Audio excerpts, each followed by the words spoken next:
In our wrap-up, we need to close on a few issues. Let me lay them out now so you can be thinking about them. It gets to the conversations we've been having about focus, strategic intent, what it is we're trying to do. And as I discussed yesterday, I think we need to do that with in mind of where we want to be a year from now in relation to any presidential transition or even a new current administration staying, and what kind of content we want to have available for that reflects what we're doing in this previous year. It's also a chance for us to consolidate and get on the record how we view our world of work and how we're managing it. Undercurrent to that whole thing, at least something we've been trying to do. And I'm finding out when you're chairing an advisory board, it's not like you got command and control and tell people to do things. Is slowly change the governance structure, which we have, and we're having success at that with the subcommittee structure, having more people involved, distributing the workload, and bringing more expertise to bear, our more arms on target, or whatever, however you want to call it. So with that in mind, let me lay out a kind of an overarching construct, and we can talk about it at the closeout when we're done here. I'd like to affirm in my report some things that we all agree on, and just remind everybody there's basically a doctrinal structure on how we think about all this, and it gets back to the presentation by John on PTA and the discussion by Jeff Shane on strategy and where we want to go.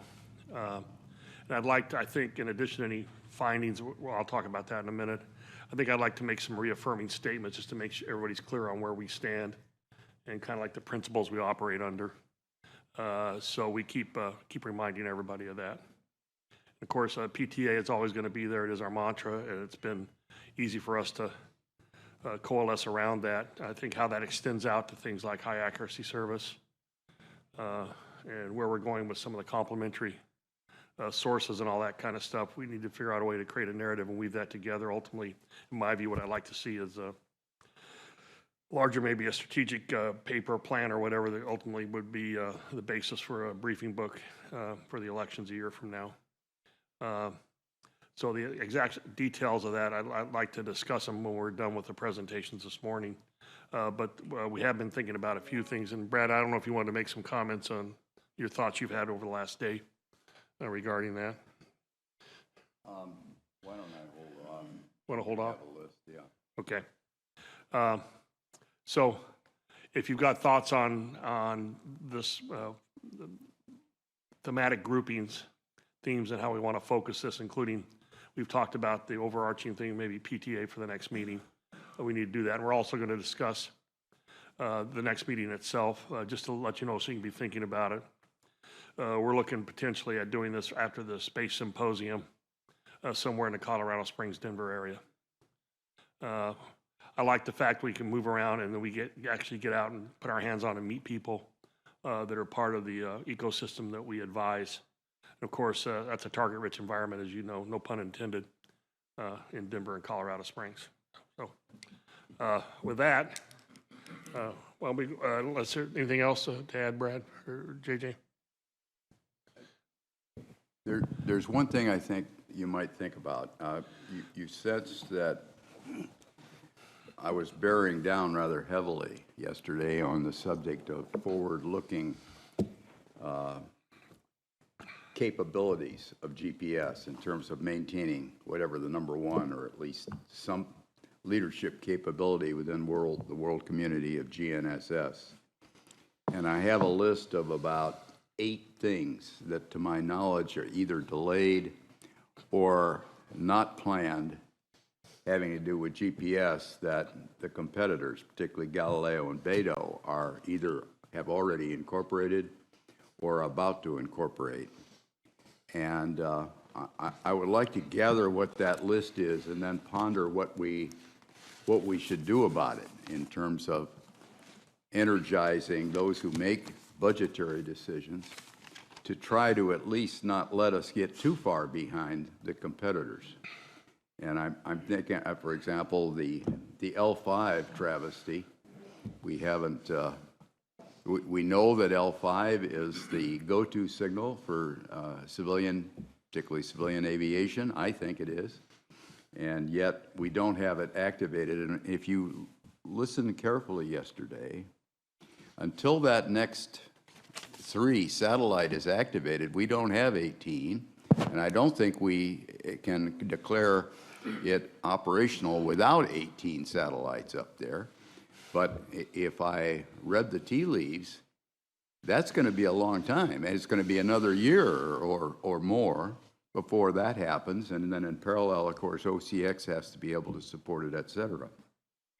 That's simply an example. So what I'm suggesting is you all scratch your heads. I have a list of things that I think should be in the hopper to do. And the reason that this is so important is that every one of these things has a lead time that is enormous. If we decide to do it now, I don't know when the heck it's going to happen, but at least deciding to do it now is starting to march down that pathway. L5 is an example of something that's already been done. Retroreflectors. Give me a break. Look how long we've waited for retroreflectors. And finally, we got the powers that be to accept the fact that they were valuable, et cetera, et cetera. And meanwhile, we're behind. High accuracy service. Everyone's moving out except us, I think, in terms of a satellite-based high accuracy service.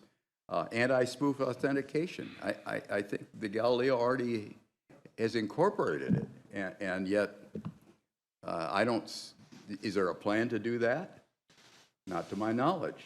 And so I have a list, and I'd like to kick it around, make certain my list is reasonable, and then try to figure out what the heck we do about it.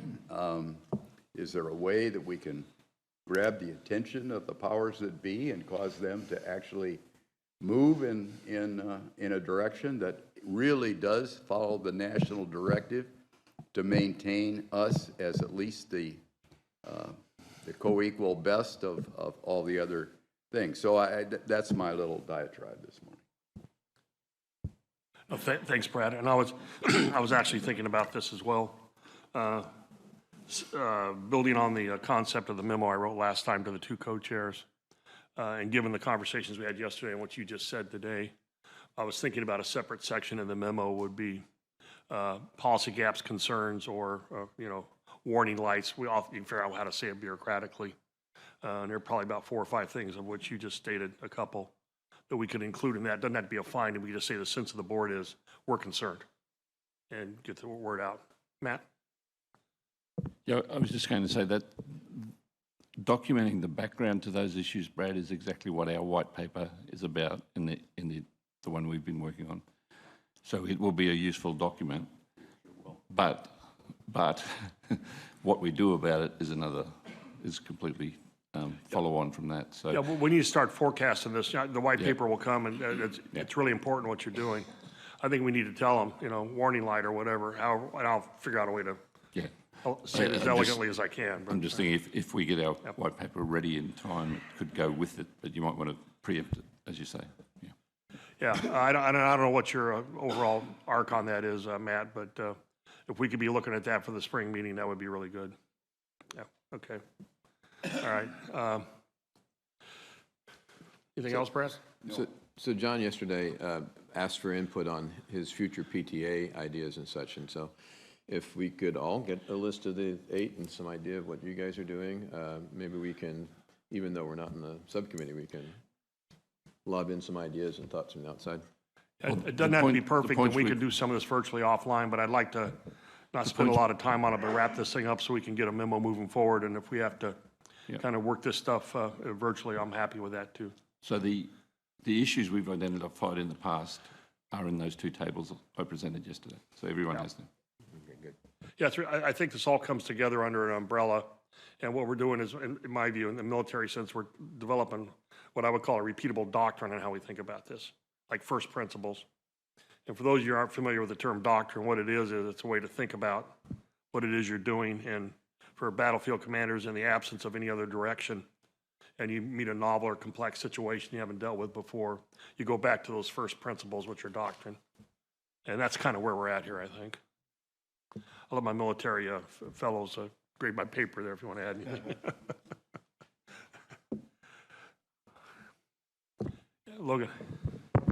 Yeah, I just want to make a comment about, we saw this high accuracy service yesterday, and the broadcast ephemeris, having that signed and authenticated, that presents all kinds of opportunities for anti-spoofing. In other words, whenever you're trying to build something that has high integrity, it's all about having the signals available to you so that you can go off and utilize them properly.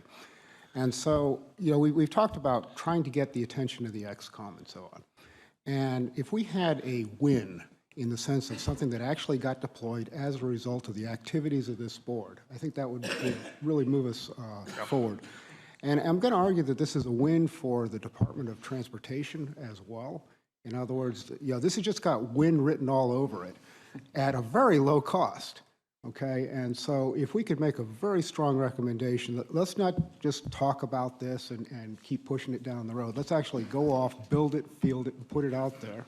You know, host it on real servers, make it available as a signal of opportunity to the user community. We've got to win. Over. Agree.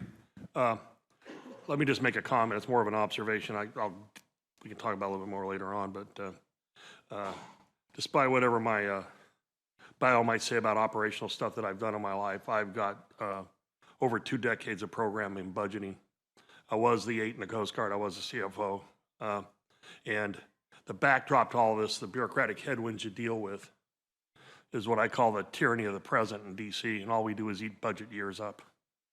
It's like those machines that eat up the asphalt before you repave.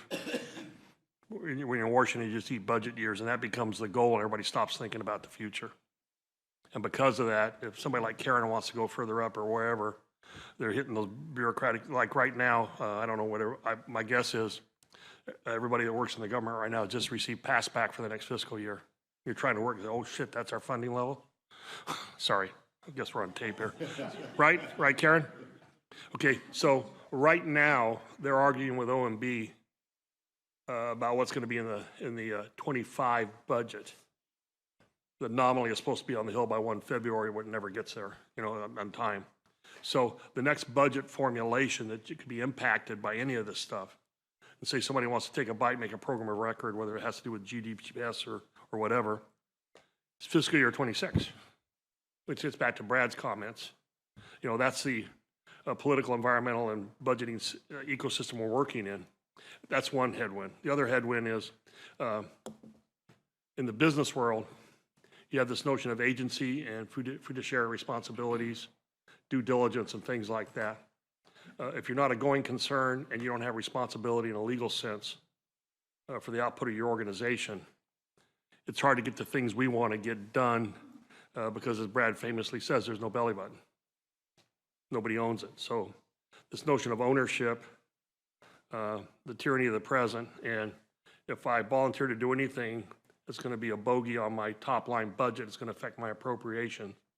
All that stuff, we got to figure out how to fight through that and have somebody realize this is really important, despite what you're doing every day. And I used to tell the folks that work for me, you're not here to manage the budget year, okay? That's the ante to sit at the table to play cards. That's not the end, it's the ante. It's what you do after that. But everybody becomes obsessed, becomes the center of their own universe and how that stuff operates in Washington. I'd say having sit in the SGs and listen to the baloney that comes out of the mouths of OMB people hasn't changed since I was doing it 20 years ago. I'm not trying to be pessimistic, but you're absolutely right. And the question is, how can we, through a narrative in our reports, and I've already started kicking up how we deal with the XCOM, whether they're talking to us or not. I'm talking to them and it's of record. It's FOIable. I put .gov on a lot of things I do. I'm not sure where it's going to go, but ultimately if there's a FOIA request, I know it'll get searched. So put out those bureaucratic cookies as well, I guess is what I would call it. So you just got a little bit of world according to Alan here, but I think we can talk about it at the end, but you're all right. The question is, we're an advisory group, and we're only as effective as the willingness of the system that we're advising to act on what we do. And that's a I was talking about the intelligence preparation of the bureaucracy. That's kind of where we have to be if we're going to be effective. We got to figure out what the art of the possible is and how we present it. Hopefully I wasn't getting too preachy there. Class over, I'm sorry. Could I add a footnote? Yeah. Just a footnote to that. I agree with everything you've said, but we have one other audience that we shouldn't forget about, and it's called the other branch of the U.S. government, called the U.S. Congress. We heard yesterday about Congress actually giving DOT more than it asked for. That has happened in the past. We are not lobbyists. We're not supposed to go and talk to the Congress, but there's no reason to think that they're not reading our stuff or listening to us. So I think, quite apart from exactly what you've been discussing, which is the whole infernal budgetary process within the executive branch, you have some adult supervisors within the Congress who, when they see a problem, are capable of responding to it, even in ways that the administration hasn't asked. So there's that. We shouldn't forget about that other I agree audience. completely, and they have been generous with the DOT, as Karen would say.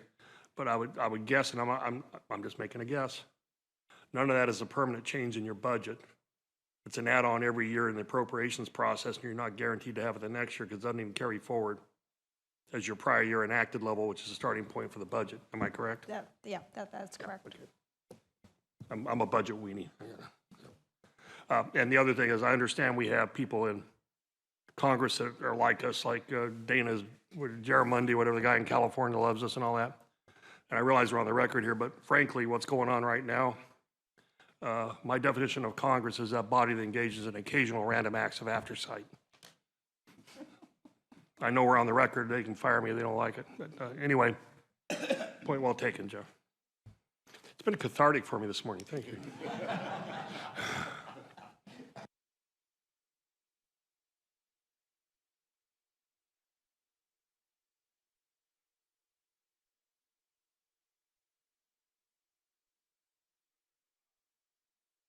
Is up first for the update.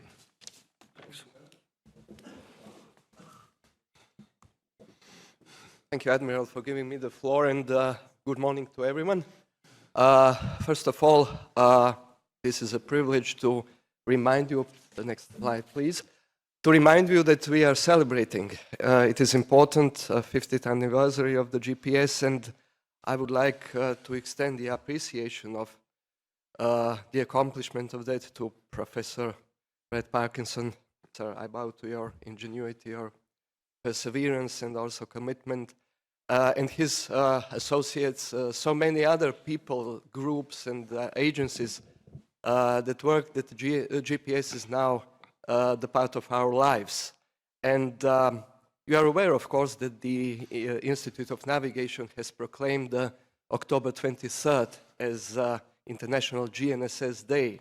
And quite incidentally, the UN Office of the Outer Space Affairs, together with the government of Finland, was setting up the annual GNSS application workshops on that very day. So the participants of the UN Finland workshop on applications of GNSS were practically the first to celebrate this International GNSS Day. So GPS is now prevalent.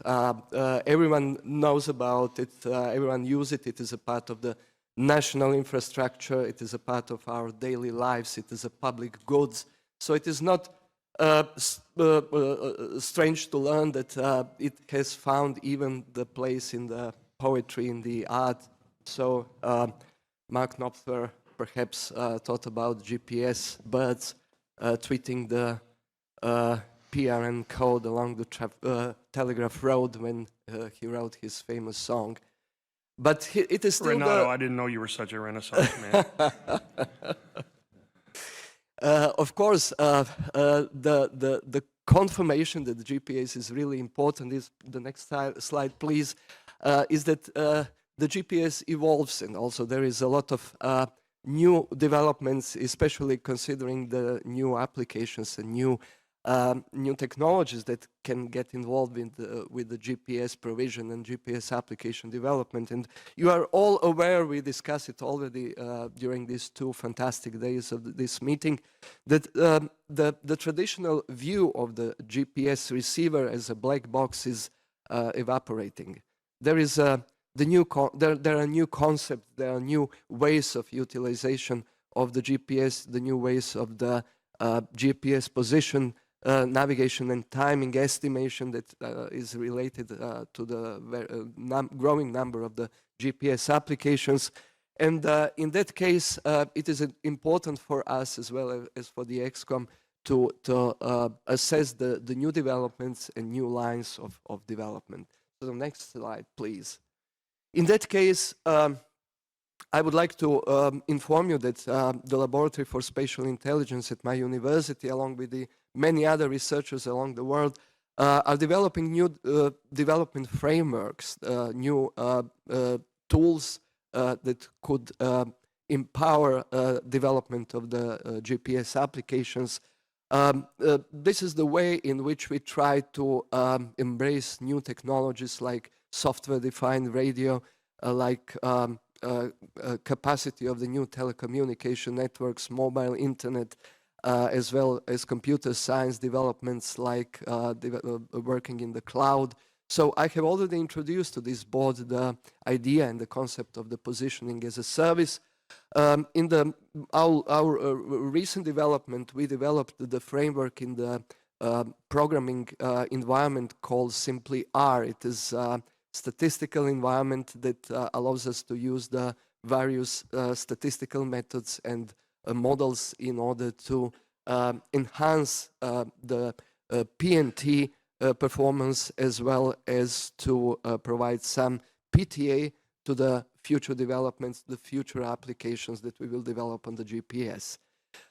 It is not a real-time environment. We developed it in order to test various methods, especially statistical models that can enhance and improve the GPS PNT.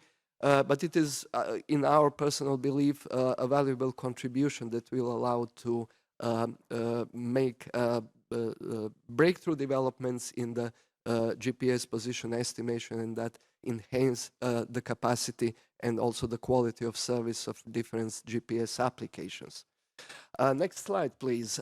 In that way, we developed the framework in order to utilize the artificial intelligence. I personally dislike the term because it can mean a lot of things and it can mean nothing.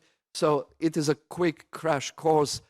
When we talk about statistical learning, we talk about the set of methods to develop the predictive models based on the observations, based on experience, based on documented cases from the past that can be served as a source of knowledge in which we develop some decision making or some prediction that can be used in the GPS positioning process. When you talk about machine learning, this is a deployment of those methods in automated way in order to get the predictive models based on the experience, based on the observations.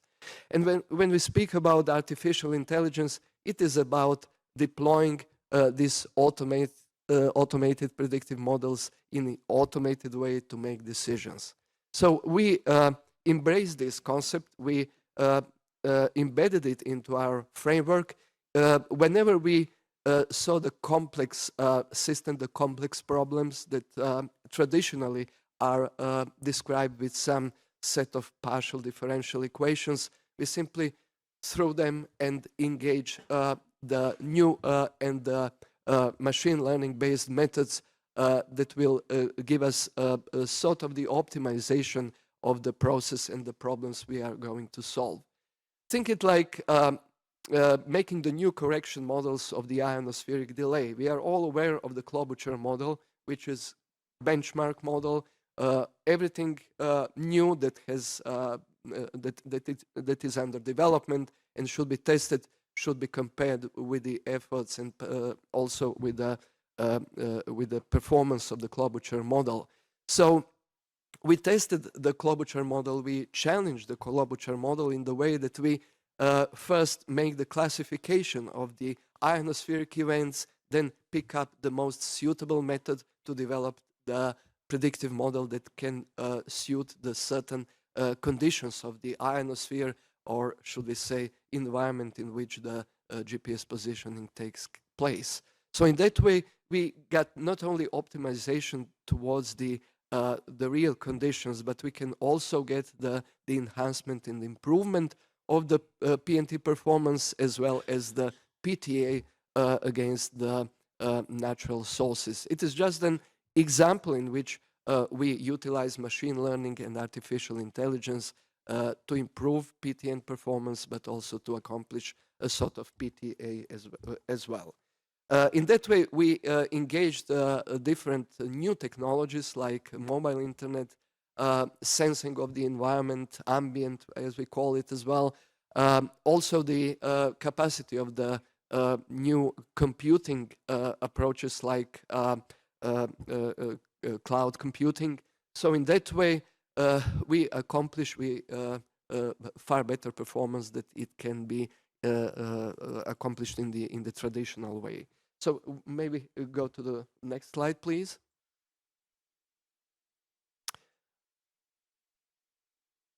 I would like to remind you that artificial intelligence is not just a playground, that there is a serious concern of how artificial intelligence should be deployed in various ways in the socio-economic but also technological environments. And may I remind you that there is the Presidential Executive Order on the Safe, Secure and Trustworthy Development and Use of Artificial Intelligence. European Commission did something similar. They work on the EU Artificial Intelligence Act. And as another example, the Prime Minister of the UK government also arranged for the world meeting of the AI stakeholders in order to address the importance of the approach and also the technology. So it is my personal belief that this board should be aware of those initiatives as well of the rising number of the applications of the artificial intelligence in GPS itself. So we maybe go to the next slide, please. I would like to finish my brief presentation with a few thoughts of potential contribution to the facilitation of the GPS adoption. We are still trying to set up and also to maintain the leading role of the GPS. And in that way, I have found several topics which are already included in the consideration of different subcommittees here, but I would like to remind you of them. I would also like to potentially invite you to think of the facilitation made by perhaps accessible demonstration and simulation platforms for GPS applications development. There are cases of the other GNSS operators that provide the GNSS application developers with such tools. Why don't we consider doing this as well? We have already addressed the opportunity of the multidisciplinary academic education and professional development with a curriculum based on GPS in comparison with the GNSS. Practically every study at the university now concerns mathematics. GPS is everywhere. Why don't we consider putting satellite navigation and PNT into curricula of the various disciplines, not only geodesy, not only electrical engineering, not only computer science, but also social sciences, natural sciences. They are all utilizing GPS. They are all take benefit from satellite navigation. I believe personally that they should be aware and also to understand what PNT is and what GPS and how GPS works. There is also a proposal to consider the development or establishment of the industry-supportive national GPS cybersecurity test bed to evaluate jamming, spoofing, and mechaning threats and mitigation methods in the real environment. There are reports of several other GNSS operators for doing this. For instance, I'm personally aware of the work of the Joint Research Center in Ispra in Italy for the European Commission, where industry can test their solutions against the jamming and spoofing threats. There was fantastic report at the UN Finland workshop on GNSS applications from the colleagues from Norway who set up such a facility there and invite also the industry partners to utilize this for their own application. Why not consider setting up such an establishment here for the GPS as well? And finally, I believe that we need clear assessment and the recommendations of the artificial intelligence and machine learning deployment for GPS PNT. And I believe that we have already kicked off the work on that in several subcommittees. And I'm personally sure that in the next meetings of this board, we will give you more detailed results and contribution to this very important issue at my personal beliefs. So if you can go to the next slide, please. This is to appreciate your attention and also to take an opportunity to invite you to visit Croatia. We have a regular annual gathering in Baška on Krk Island in Croatia that will engage different specialists from the spatial information fusion discipline, which involves satellite navigation, remote sensing, spatial statistical analysis, trajectory analysis, spatial uncertainty, quantification, and the other similar terms. So all of you will be welcome. Let us stay in touch on the details, including the dates. So thank you very much for your attention. Thanks, Renato. Welcome, sir. And I can attest that the event is worth it, and visiting Baška in Croatia is worth it. Thank you, sir. Any other comments? Okay. Our man from down under. Thank you, Admiral.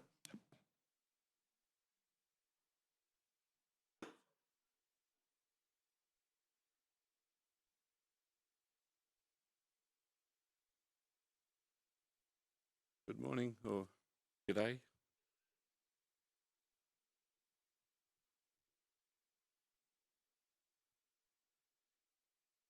Thanks. Yes, so I'm going to do my normal Australian update. Next slide, please, Sarah. So to give you an outline, I've actually got quite a lot of slides here, which I won't talk to all of them in the time available, but the slides are there for detail if people want them on the board. So I'll give an update on our South Pan project, which is an Australian government New Zealand project. I've got a slide just outlining the latest developments in the Defence Department's JP 9380 on assured PNT in a contested environment. Then I've got a couple of slides on Department of Home Affairs and our critical infrastructure legislation and the fact that space technology is now recognised as a critical infrastructure. And then I finish with a few slides on various developments in some of our Australian companies, including some grants that the Space Agency, putting on my day job hat, that we've just let on PNT in space. So next slide, please. So South Pan, these are actually lifted from the ICG 17 presentation. So you can go and get the full presentation if you want to. Next slide, please. Just to remind you, there are 3 services being developed on South Pan. The L1 SBAS open service, which if you like is legacy SBAS, such as WAS is currently doing. The DF dual frequency multi-constellation, although it's only Galileo and GPS, it's only dual constellation, to be delivered on L5, which is a dual frequency SBAS, the next generation of ICAO SBAS, if you like. And then precise point positioning via South Pan, which is a full PPP solution, albeit with some limited bandwidth on L5 in terms of delivering the corrections, which will improve when we get the new satellites later on. Next slide, please. I should say that's also being delivered via the internet now. That was released this week. So it's very similar to the HARS description we've had here. And it's compatible, it's following the standards being used in Europe as well. Yeah, so just a few slides on the review of the program. So the early open services continue. A contract was awarded to Viasat and Inmarsat for the first geostationary payload for the new payloads. At the moment, we're still, I keep saying South Pan is running on a transponder on an existing Inmarsat satellite. And they've also done the RFT for the second payload for the second geo. Next, please. The progress on infrastructure side of things. The Uralla station in New South Wales has actually, the dish is now up as of about a week ago. There was a press release on that. So they're making good progress on a lot of the ground facilities. Next slide, please. And this slide, I guess, is quite telling because it shows how on all three services, even the open service at this stage is already exceeding expectations. So all of the actual targets are better than the targets. The actual results are better than the targets on all three services. Next, please. And this just sets out the forward program going through till sort of late 2028, ultimately getting to a full safety of life service. Next slide, please. So just some future developments. As I said, there's the work going on the 2 geostationary payloads and some dates there. The early open service will improve to a 99.5% level in February due to some of the developments that are happening now that improve reliability. And I think I'll move on from there. Next slide, please.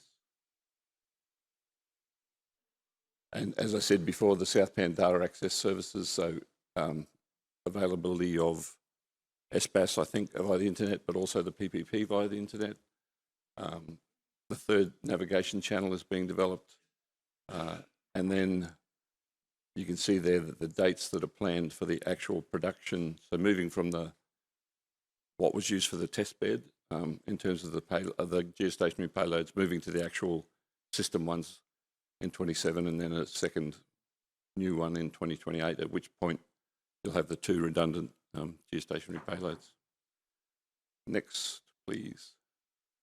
So I won't go into much more than that on South Pan, that there's both the websites and contacts for both New Zealand and Australian government work. So next, please. So a big influence in defence in Australia at the moment is a project, Joint Project 9380, which is on assured PNT in a contested environment. And that's been being worked on in the background, getting it all together for a number of years. But it's now going to a procurement, and the associated procurement's underway, and the RFI closed a few months ago, I believe. And the decision on the contractors to help with phase 1 of the project are coming, and perhaps by the next meeting I might be able to talk more about that. Just for background, the following is taken from the RFI document. So the 2024 structure plan and the 2023 Defence Strategic Review validated the fact that assured PNT is very important and the need for JP 9380. And so they've moved to phase 1, and they're working towards, in this phase 1, 2 capabilities with 2 major scope elements. So the first is the establishment of an Australian Defence Force Joint Navigation Warfare Centre, which will provide expertise, educate and support the ADF. And then the establishment of an enduring multi-PNT layered PNT strategy to develop and support the resilience of the ADF NAV war through a multi-layer PNT strategy. So if you like, this phase 1 is sort of putting in the infrastructure for the rest of the project. So it's doing the strategic and the organisational parts of the problem. So I think this was going to be a major project in defence in Australia. If I had to say the 2 big things happening in Australia at the moment, it's South Pan and the civil area, and JP 9380 on the defence side. The next slide, please.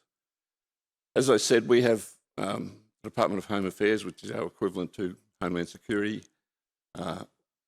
One of its major acts in terms of Parliament is the Security of Infrastructure, Critical Infrastructure Act, the SOCI Act, and it defines 11 sectors, one of which is recognised as space technology. Next, please. And within the process of critical infrastructure, we have this concept of a trusted information sharing network, which involves the government, state governments, the critical infrastructure operators, in a sort of a trusted environment to share information. And that has a number of so-called sector groups within it. And the space sector group is now up and running, and its focus is on emerging and future issues and trends. And the Australian Space Agency provides the secretariat for that. So the policy part of our agency does that. And I'm one of the representatives now for the agency on that space sector group. And to just give you an idea, that sort of definition under the Act of space-based assets includes PNT satellites, which I guess at the moment is really only Southpan in Australia, but we'll see how that goes over the years. Obviously, we do have communication satellites. We don't have any government-owned Earth obs satellites, but obviously the economy is very dependent on PNT communications and Earth obs. But it also includes relevant to, especially to Australia, because we host a lot of ground stations for all sorts of systems all around the world. The command centres, the ground stations, and things like the Deep Space Communications Centre, which Barbara will be pleased to hear is on the list. Next slide, please. I'll just finish with a quick run through some interesting developments with Australian companies. The next slide, please. So you would have probably, many of you would be aware of the European Commission's Joint Research Centre testing, and Locata Corporation from Australia did very well in that testing. You can see their indoor and outdoor positioning at the centimetre or better level, and then internal time transfer and external time synchronisation at the 261, 218 picosecond level. So it continues to prove itself as a very, very good technology. Next, please. I have mentioned in the past the Griffin system from GPSat Systems in Melbourne, and I've got a couple of slides on that. So this first slide is really just on the catalyst for the development of how they got into it. It started with some work originally from Air Services around the realisation that once we had a GBAS in Sydney Airport, that we would need to be more aware of jamming and spoofing issues. And so they started to develop techniques for doing that. Next slide, please. And this just shows how it works. And it's effectively a passive radar where the threat that's emitting the jamming signals is treated like a passive radar target. So this diagram on the bottom is probably worth looking at. This is a test that was done on a farm, about 800 metres, so it's kind of meant to be about the size of a regional airport, with 3 of the Griffin sensors locating 2 UAVs that are jamming targets, or threat targets. And basically the way it's done is once you've got this characterisation of the targets, you can then do some mapping of how you would expect that to propagate to turn into heat maps like the one on the top right there. Again, I won't read the dot points, but the information's there. It's proving as a very, very useful system, very capable system. Next, please. So now I will put on my day job hat. The Australian Space Agency has a number of grant programs, and we've recently let a number of grants, 6 or 7, 2 of which were very much PNT based. So under the Moon to Mars demonstrator mission grants, Advanced Navigation, a consortium led by Advanced Navigation in Sydney, got a grant to around 5 million Australian dollars, multiplied by 0.6 to get US dollars. This LiDAV system, which is a three LiDARs pointing forward and down to replace landing radars on things like lunar landers. But because it's using LiDAR and the way it's doing it, it actually gets velocimetry out of it, which is pretty cool.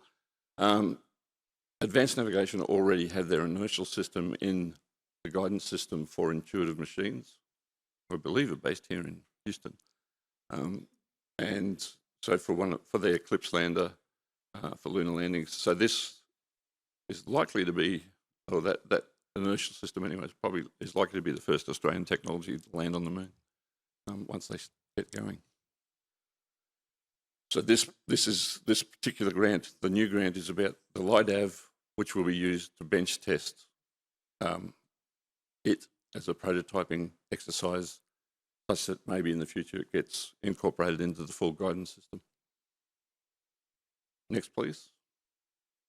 And the other one, which I'm sure people are interested in, is a grant we've let to Quantex. Quantex have an optical clock, so that's their prototype optical clock there.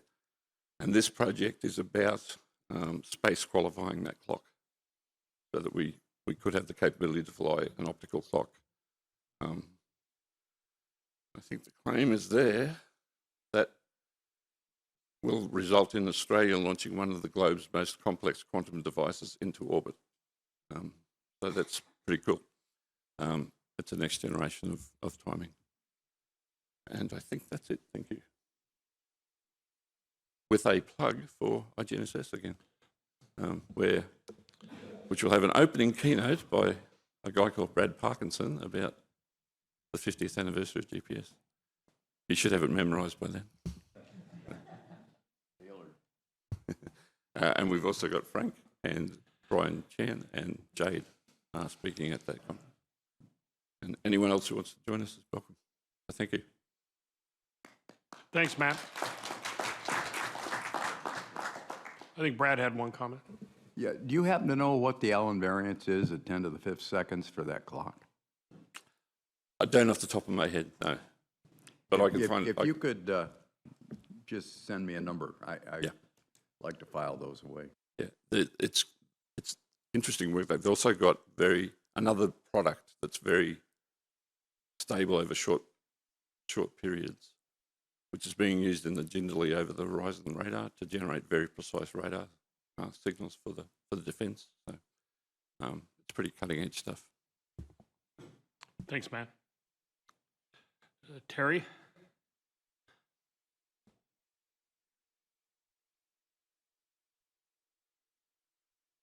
Good morning, everybody. It was interesting listening to seeing Renato's lyrics from Dire Straits there.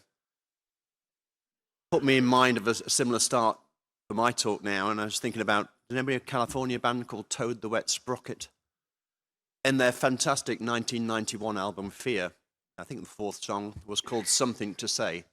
And the final line of the chorus goes, make sure you're around when I've finally got something to say.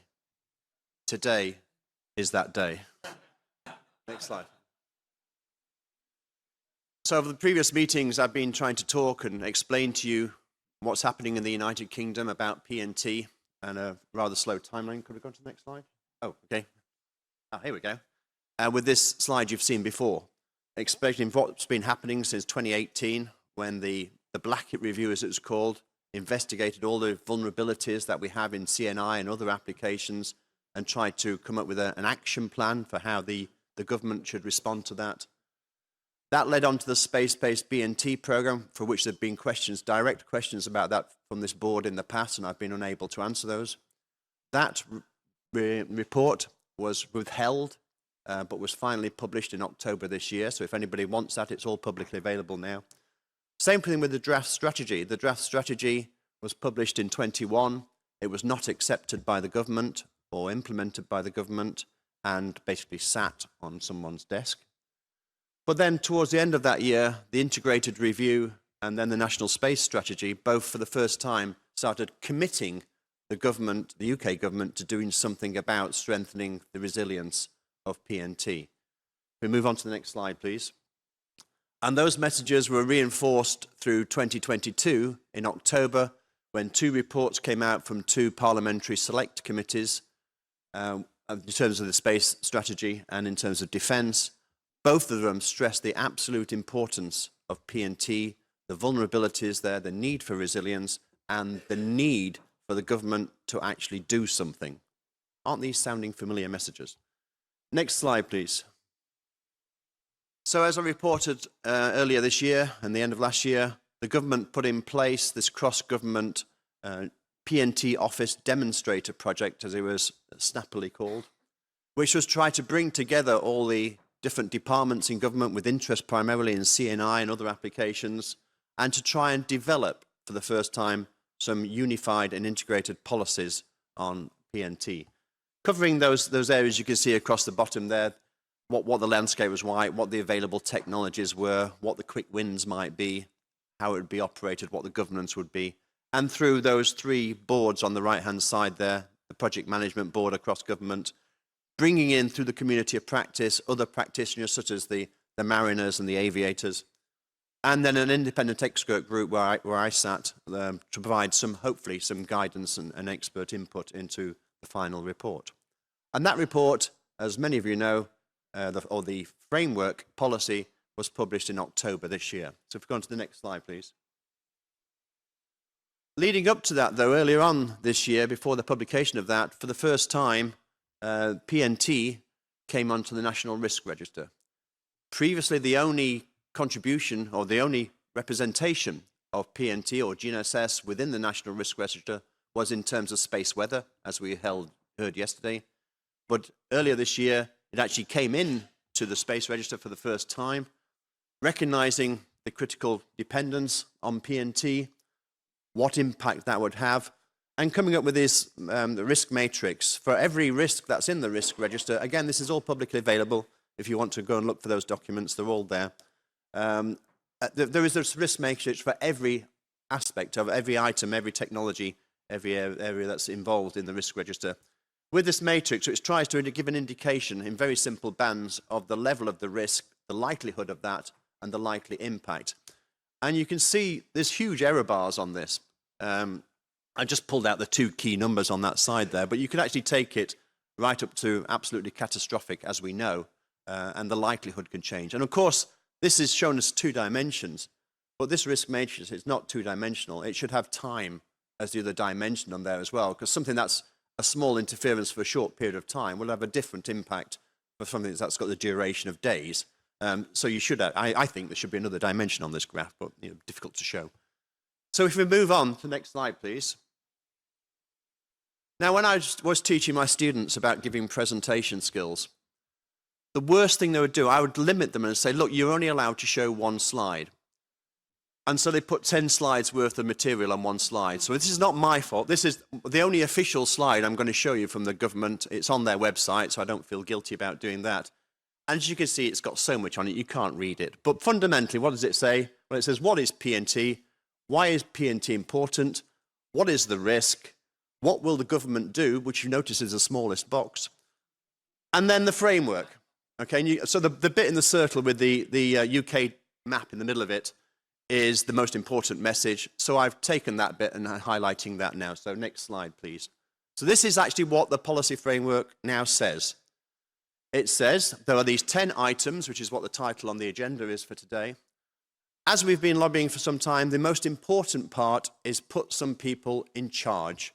Give them the responsibility, give them the budget, hopefully, and give them the tasks of what they're going to be doing. And that's the PNT office. So the National PNT office has now been established. It's within the Department of Science, Innovation and Technology, led by Dr. Shabana Haq. The current staff there is 6 at the moment, but that will be growing to 10 by the end of the year, and hopefully beyond that as well. So that will be responsible for the whole program, for the whole framework, and implementing that and continuing to develop each of these items.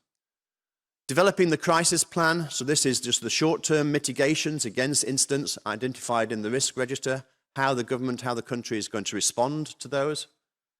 Recognizing the importance of timing for most of the critical national infrastructure, that dependence on PNT, for many of them, it's mostly dependent on the T rather than the PN. So setting up the National Timing Centre, having a stable reference time and distributing that time around the country. Having a backup of that, which is loosely called, I won't go into the details here, you'll understand why, which is called MOD time. So within the Ministry of Defence, having effectively a backup to the civil side of this. Oh, again, no big great surprise perhaps. I've suggested and hinted at this before, but establishing the ELARAN, or re-establishing ELARAN, developing from the single station, which has still been operating, to provide not only timing, but providing a positioning reference as well across the nation. Next slide, please. You'll be pleased, we're also looking at the toughen part out of the PTA. So actually building that resilient infrastructure in terms of the receivers, the receiver chips, the antennas, and so building throughout that toughening part of the message. The developing a UK independent space-based augmentation system. This has been operational as an experiment for the last 18 months or so now. Developing that further, so as a fully operational SBAS in terms of the civil aviation sort of sense, but also you'll see, build onto that, the secondary aspect of a precise point positioning service, a free nationwide decimeter level precise point positioning service delivered from space. Critical from my point of view, developing the skills, recognizing the skills shortage that we've had, that we've been talking about with our own subcommittee here. So developing the doctoral level in terms of what we call doctoral centers of training, and then put out throughout the strain in terms of skills and training from apprenticeships all the way up through to PhD training. And then the future. Not only talking about this, but how does this then fit into the growth policy in terms of the growth of industry, the growth of the country, and the national growth, and so developing that further. And part of that is work on standards and testing frameworks for the devices. And finally, the next generation. So don't stop here. A lot of work was done, as I mentioned previously, on the space-based positioning program, looking at the quantum navigators, and the quantum PNT program is already significantly funded within the United Kingdom, building on that, and I'll talk about that on the next slide, and looking at other space-based. You'll notice it says augmentation. So you notice it says regional. So the UK is not talking about a global satellite navigation system, but perhaps a regional deployment, perhaps something like QZSS. Next slide, please. So since then, this has continued. So the Council for Science and Technology wrote to the Chancellor of Exchequer and for the Secretary of State in charge of the Department of Science, Innovation and Technology. With this document, again, it's on the government website, so you can see that if you wish. Looking at key priorities for strengthening UK sovereign space capability, 4 priorities are identified. Number 1 is PNT. So we're getting at that level now in terms of recognition, and it's stressing the importance of the further investment in the UK sovereign space capability, and also terrestrial complementary technologies. And then the quantum strategy was published again previously. I mentioned that, no, I didn't mention that, but that was published in the last couple of years. And the current round of funding priorities within that have come out as well. And the 4th mission of those is directly related to quantum-based navigation technologies. And with some quite bold statements, when we've been talking about quantum for many years now, it's been, some years in the future. It's actually got a date stamp in there, and it says that, and it doesn't just say experiments, it says quantum navigation bases will be deployed and flown by 2030. Move forward, please. So I talked about also the work previously within the Royal Institute of Navigation, that we set up the PNT Advisory Group to try and help and support the UK government with independent advice. This is basically recent activities that have taken place. We held a LEO PNT event on the 7th of March, something like that, in London, which was really well supported and covered many of the discussions that we were just having yesterday in terms of LEO PNT, really looking into not only the technology, but the business cases that we've built from that. We held a defense PNT event in July, for the first time trying to get together the defense and civil sectors in the UK. That went very well, and that will grow into a much larger event over the next couple of years. We held just a few weeks ago our first PNT and AI working group meeting, looking at the issues that Renata was discussing a little bit earlier on, trying to get some sort of briefing data, some myth busters to explain what AI, machine learning, data science all mean, and how PNT fits within those. And then 2 more important pieces of work that came out of the last couple of months was the best practices paper, the white paper that we've published. I'll talk about that on the next slide. And then through the National Preparedness Commission, which is chaired by Lord Harris, which tries to help the government again prepare for national crises in different forms. We worked with them, and that report was published in October. And of course, critical within this is further engagement, but then also primarily working to support the UK PNT office. Next slide, please. So these are the two reports I've just mentioned. They're both, again, available, freely available. So the white paper really looked at the states of standards and best practice documents across the world in terms of different organizations, and tried to bring those together to show the importance of developing standards and best practice for PNT to increase the resilience, of course, with the key recommendation that something should be done. The RAN has a leading role within that in terms of, and best practices should be developed at different levels, obviously for different use cases, but critical for the critical national infrastructure. And as I said, the preparing for the loss of positioning and timing, the National Preparedness Commission paper, which was published, really firm statements at the end about the role the government should play, that the government should take this leadership role and take on the responsibility for PNT, which we've now seen. Obviously, these documents came out before the PNT office was announced. So move on next, please.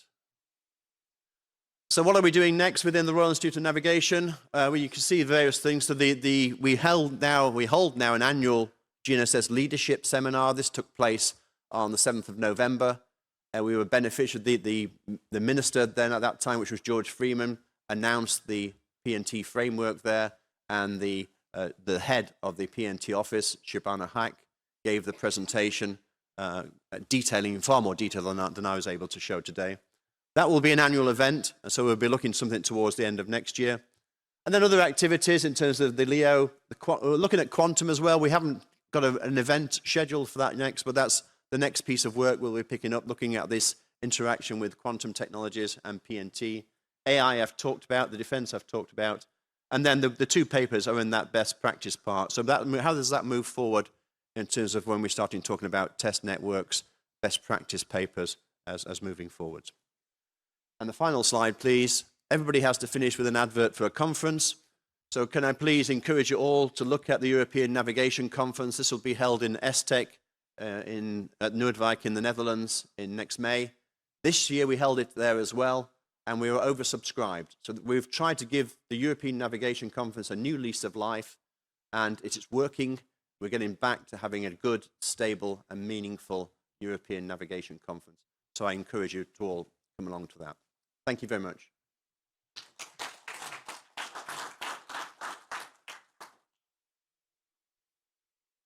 Dana?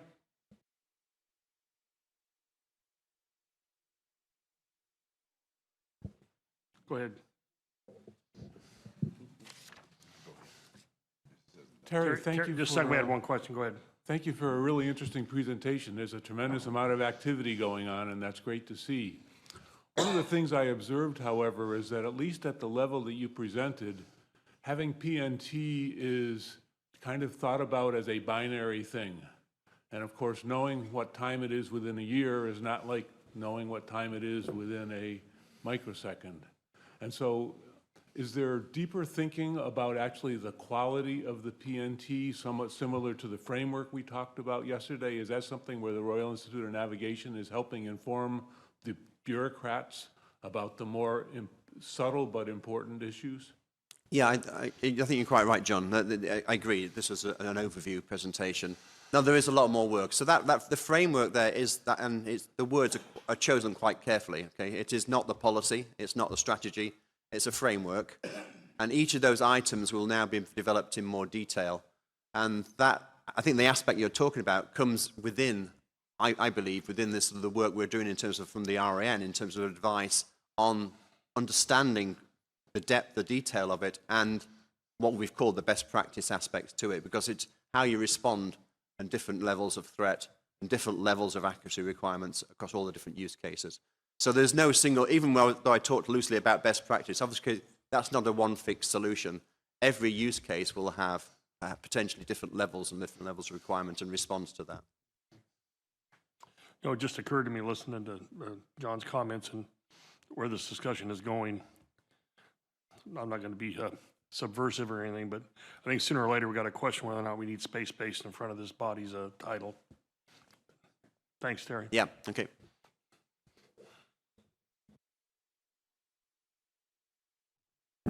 Yeah, thanks again, Terry. It makes me proud to be a member of the Royal Institute of Navigation, and I look forward to the day where Karen Van Dyke can make a similar presentation to this body. I know that the day after that, my golf game will improve substantially.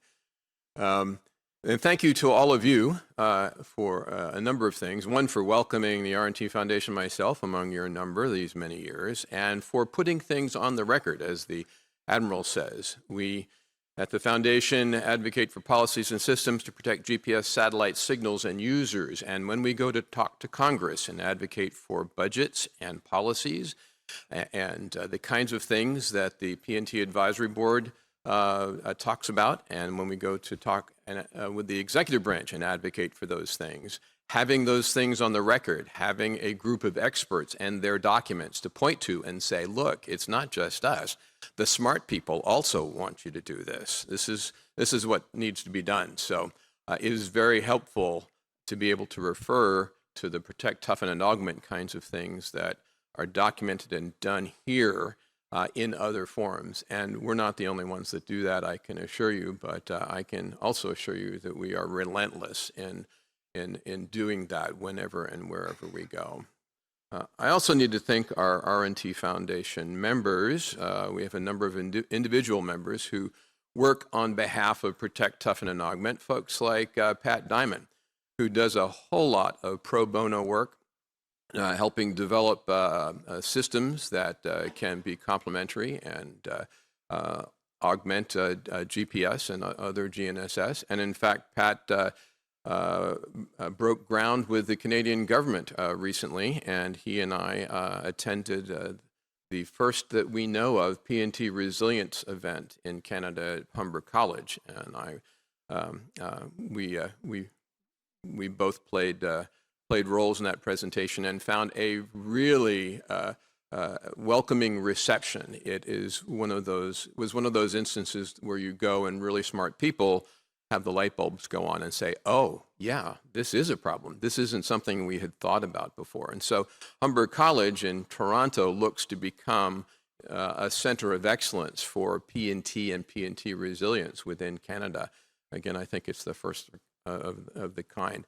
Folks like our member Diana Furch-Goth-Roth, who has used her column in Forbes magazine to not only celebrate the 50th anniversary of GPS, but also to talk about PNT and its importance, and the importance of GPS whenever she can.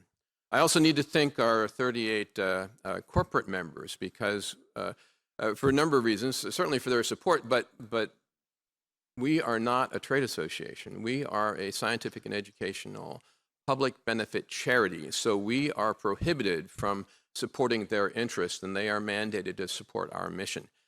In spite of that, in spite of the fact that they get very little direct benefit, they help pay our bills, and they help put on events like we had on Tuesday night. So thank you very much to them. So in addition to talking about PTA and things that are going on in the United States, you also undoubtedly have a sense that we'd like to keep an eye on what's going on in the rest of the world. Certainly, if you follow our blog, we've celebrated the UK and Terry's accomplishments in advancing PNT over there.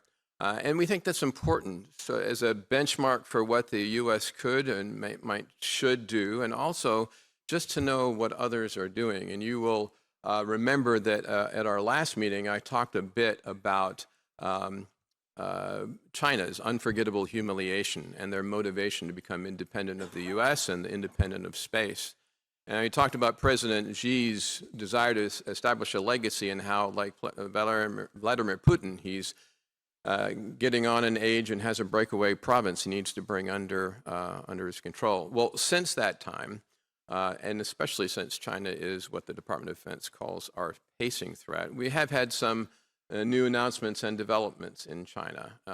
Specifically, there have been 2 press releases about their high accuracy, high precision ground-based timing system, which is a little bit of a misnomer because it's designed to integrate satellite-based information, broadcast information, and fiber information all into a comprehensive whole. And as you can see here, perhaps too much information on one slide, but Terry, I'll try to do better, but I only had a few minutes last night. As you can see here, it is an incredibly comprehensive system with targets for incredible performance in terms of delivering time, and you all can translate what that means in terms of position and navigation capability. So I will leave the podium and you with a question. Why in the world are they doing this? This is a lot of time, effort, and money. What possible benefit could China see from establishing this kind of system? What kind of internal benefits could they get? What kind of international benefits and advantages would they have? Thank you.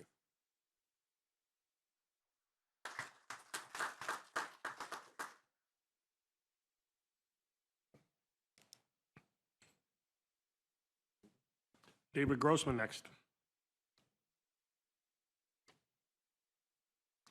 Dana astounded me with his brevity.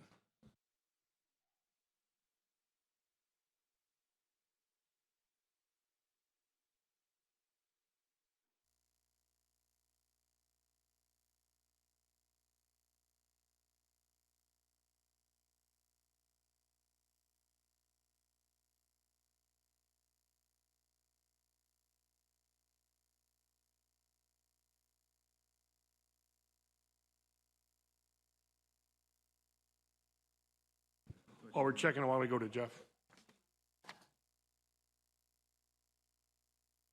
We'll go ahead and have Jeff go and let somebody let me know. Okay, thanks.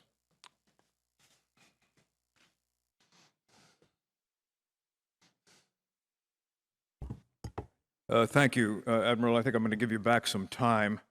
And to some extent, I feel like this might be more of the same, just talking about concerns about the integrity of GNSS, GPS in particular. So I'm going to talk about it from the perspective of aviation. I'm here representing IATA at this particular moment, my former employer. I checked with them and I discovered, as you probably aren't surprised to hear, that suddenly they are taking GNSS outages very seriously. And the reason for that, of course, is that increasingly the default mechanism for air navigation today is what we call ADS-B. We've mentioned it a number of times. I don't know, I'm going to give you a words of one syllable definition of ADS-B, just in case anybody doesn't quite know what it is. It's automatic dependent surveillance dash broadcast. It is it's replacing radar. The FAA mandates it within the United States. It is essentially predicated on GPS signals in the U.S., GNSS of all sorts outside of the U.S. It depends on GPS for location, and the ADS-B mechanism parlays that signal into a broadcasting of the identification, the speed, the location of the aircraft. So very clearly, if GPS is not reliable, ADS-B isn't working. So as a result of noticing that not just GPS, but other GNSSs around the world are not entirely reliable, the IATA has put out a new, what it's called a safety risk assessment. The IATA, everybody's got their own terminology. So IATA's terminology is GNSS RFI. That means GNSS radio frequency interference. And the safety risk assessment is basically a set of protocols that IATA recommends to its 290 airline members around the world for assessing the risk for reporting the risk and addressing it. Now, lest you feel that you're in danger in an aircraft because GNSS might not be entirely reliable, don't be. Because there is such redundancy in navigation systems on an aircraft that an outage does not, as long as the flight deck knows that there's an outage, they can work around that outage without too much difficulty. What that actually means is that ADS-B has become a very convenient way of identifying where outages might be in the world. So you can ADS-B, if it's got an integrity monitoring facility, and if it knows that it's getting a signal that is not quite consistent with where the airplane knows it is automatically reported as an outage. The European Aviation Safety Agency, EASA, has put out a safety information bulletin. I've got it listed there. It's actually an updated version of a 2022 SIB, as they call it, talking about the same thing, doing a lot of what the IATA safety risk assessment paper does. Eurocontrol has a very good briefing on the use of ADS-B for GNSS monitoring. It also mentions a very interesting little website. You can do this at home. Actually, you can do it right here. In fact, Sarah, can you call up gpsjam.org and put it on the screen? You can do this on your phone right now, or on your laptop if you've got it. There it is. And with a cursor, Sarah, why don't you turn the world around? Those pink spots that you saw over the Middle East, and let's go back. Let's go back to Egypt, and yeah, there. Not surprisingly, if you can look at the legend down here at the bottom left, you can see an awful lot of unfortunate activity out there. So pilots know when they're flying in that airspace that ADS-B may not be exactly what they want to rely upon. Let's go around to the US. I think it might be fun to just see how things are looking here. Keep going. There we go. Let's go down to Texas. There's Houston. You see Houston? You see that it's medium, 2 to 10% level of interference. That's all thanks to airplanes that are flying around as we speak. This is a real time. I'm not sure if this is entirely real time. It might be a day old. This is done on a daily basis. It's done on the basis of crowdsourcing, essentially. There is something called the ADS-B exchange, and people are just asked to kind of report. I don't know how much of it is automatic, how much of it is just voluntary. The ITU, the International Telecommunications Union, has a World Radio Conference every year, and it's going on as we speak. It started on November the 7th or the 20th, and it will go on for another week. It's going on in Dubai. IATA is there, along with lots and lots of other delegations, mostly national delegations, and they put in or I'm not sure they put it in, but there is a resolution that's being discussed in which they identify GNSS outages as a serious problem. And they're arguing about whether the ITU should urge states to deal with it in a sensible way, or should they encourage states to do it, or should they urge them urgently to do it? I mean, you know what happens in ITU meetings. ICAO, the International Civil Aviation Organization, is doing the same thing. They have urged states or encouraged states, I'm not sure which, to take this problem seriously. The most important thing is to basically be able to identify what these outages are for aviation purposes, to ensure that pilots are not misled, that they know that they can't rely on the GNSS signals. I think I can actually stop there. If anybody, I'm not sure whether these documents, I have them, are all in the record. I'm happy to send them to the board just for information. They're interesting to read. Again, they are simply identifying the problem, describing ways of addressing it. Of course, they do not provide a solution to the problem other than being aware of the problem, such that the problem doesn't cause any serious damage. Everything else that we do here is to try to solve the problem. Thank you.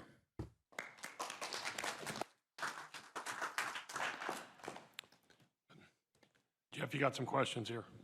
You can take them from your seat. You can take them from your seat. Right there. You look much more professorial up there.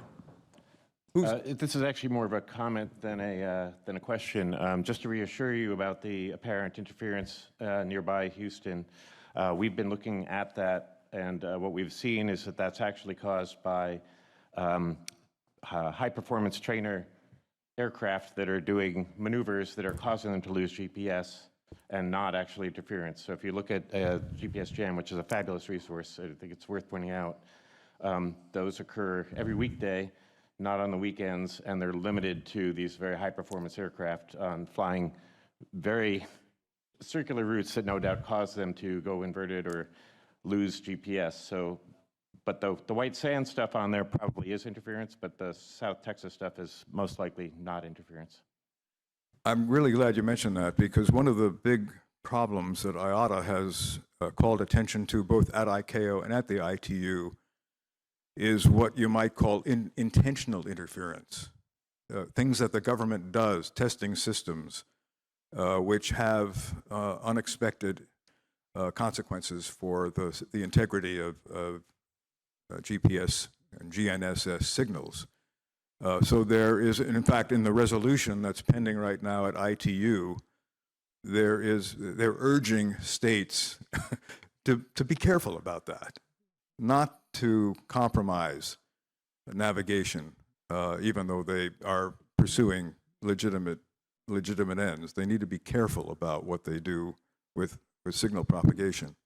Even when I was at IATA, I remember going to an ICAO meeting and fighting very hard to get a resolution adopted that urged states, encouraged states to take seriously the potential for damaging the integrity of GPS through things that it's doing, that they might be doing in the interest of national security. But thanks for the comment. Yes, JJ. So I do want to thank you, Jeff, for the presentation. We will include that information that you provided for the record. And in 2000, in Istanbul, I was elected by all of the major airlines to be the spokesperson to the U.S. ambassador for IATA when I was working for United Airlines. So looking back 20 years ago to now, where they actually have a tool that they're advertising is a very large progress, and very much appreciated that you bring it to our attention.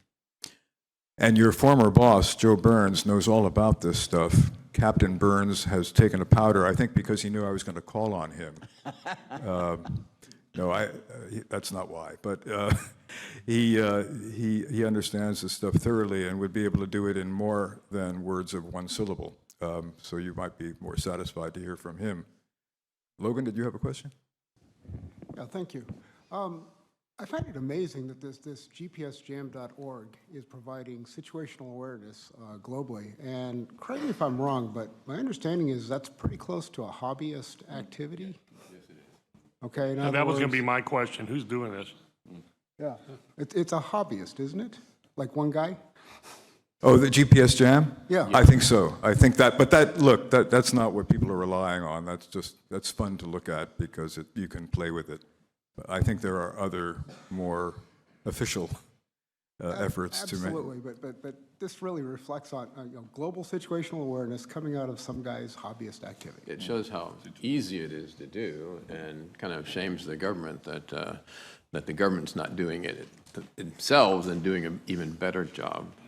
But so, Jeff, we have a comment from one of our members, adding on to your your comments. Mitch Naren says that yes, yea, verily to everything that you say, but also to remind everybody that the ground aviation navigation infrastructure of VORs, DMEs, ILSs, and such, much of that in the United States is quite old, some of it 40-plus years old. And so we always need to keep in mind it's a systems approach, and that the alternatives and complementary systems need to be as fresh and as current as the primary ones. Well, we could have a whole different conversation about how old all of the equipment on the ground is, particularly in the United States. Don't get me started on that, or I will bore you to death. But in fact, because of the uncertainty of the integrity of GNSS signals, one or more of the resolutions and papers that I talked about coming from official sources, international sources, urges or encourages or something states to maintain their ground infrastructure as a backup. Because if they get rid of it, and there's a problem with the signals, then we are in a world of hurt. And that's a problem for OMB, because as you can imagine, OMB would probably love to decommission all the radar systems that are around the world, around the country. We probably can't do it just yet. Anyway, any more questions? Well, thank you again.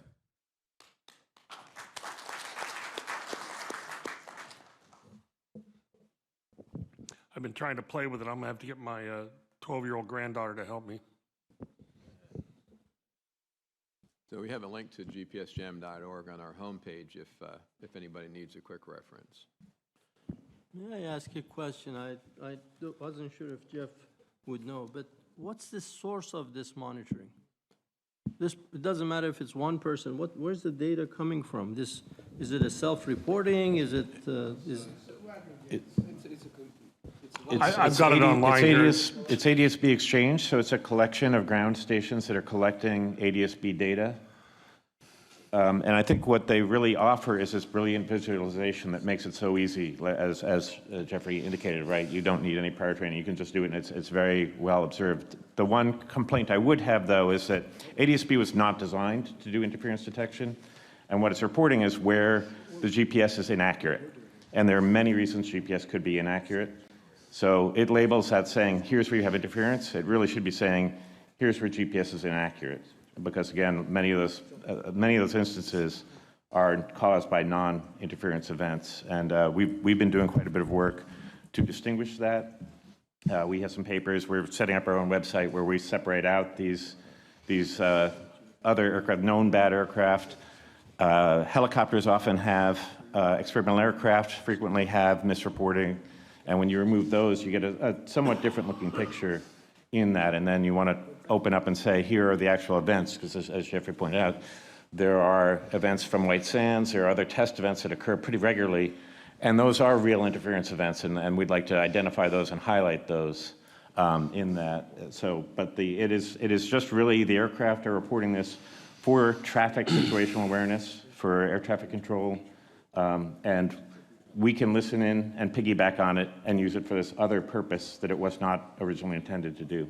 Right, so it's an open broadcast, right? So anybody can get a receiver and pick it up, and all these hobbyists have done that, and then they aggregate their data. So that's where it comes. So you can do the same thing with AIS. So Yeah. if you wanted to see what we saw over at the Coast Guard, if you wanted to see that, actually you don't even need to do it yourself, because there are companies that aggregate that data. They have their own receivers. They also have satellites that pick up AIS information, and then they display it. So you can go to maritimetraffic.org. And so it's the beauty of an open broadcast and the disadvantage of an open broadcast, right? But a first approximation is better than nothing at all. Yeah, there's an organization out there called Ship Spotting, uses AIS, and people along the coastline send in pictures of them. They're going through the Bosphorus Straits or something, and it's pretty accurate. Yeah. So, Frank?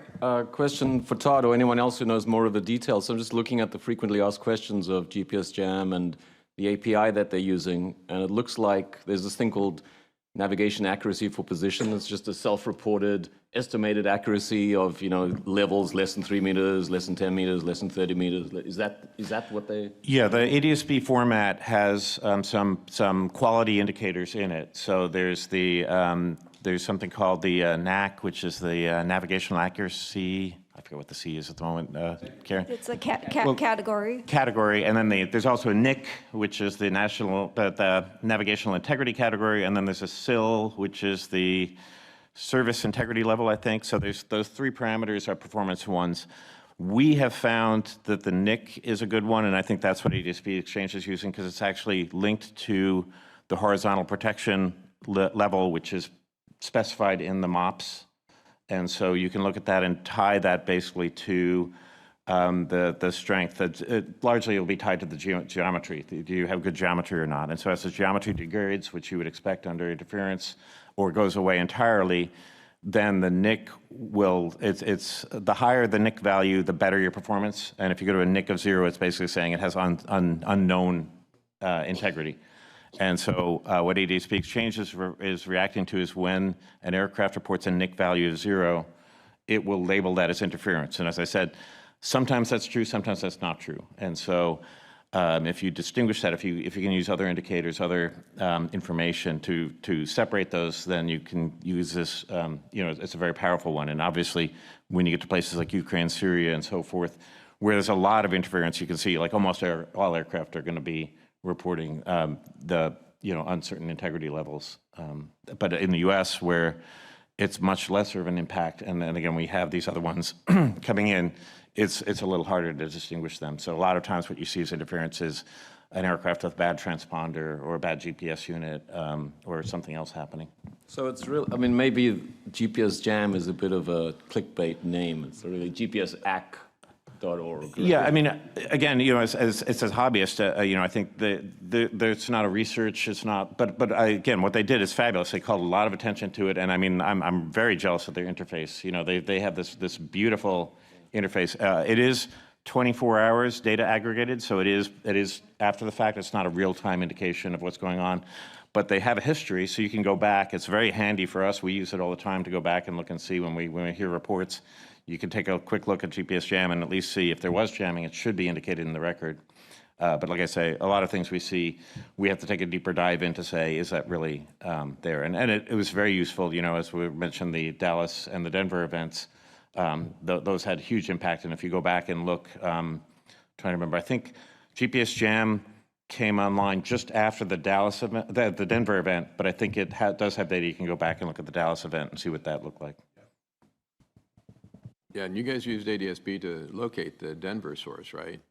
Have you made any progress on the Yeah, Dallas source? well, Denver was, that problem is a known issue. Dallas is still unknown. And one thing that's interesting with Dallas is there was very little observed on the ground. So people who've looked on the ground, and Matthew Yorger has looked at the ground to receive as he can, and there's almost no interference observed there during that event. But the aircraft are very good at seeing upward transmitted interference, and so that, you know, I think ADS-B is better in that sense than AIS. My apologies, but it's a very good sensor because it can see a very broad area, and it's very good at seeing the interference. So it was a good detector. But with Dallas, sorry, I always confuse them because I Denver, we saw effects on the ground, and that one was ultimately traced to a source. With Dallas, nothing was really observed on the ground that I'm aware of.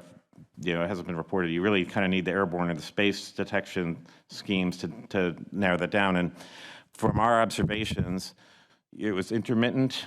I think it was moving at times, and I think it also probably employed a directional antenna. So that one may have been more intentional, and there may have been an intent to deceive. I can't prove that, but it's a much harder one to categorize than Dallas, which was unintentional, omnidirectional, and on for a long period of time. Say that again? Denver. Am I doing it again? Are they at different places? They are at different places, I'm told.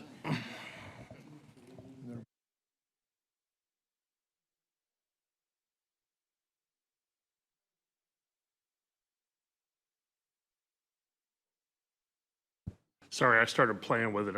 You got me hooked here.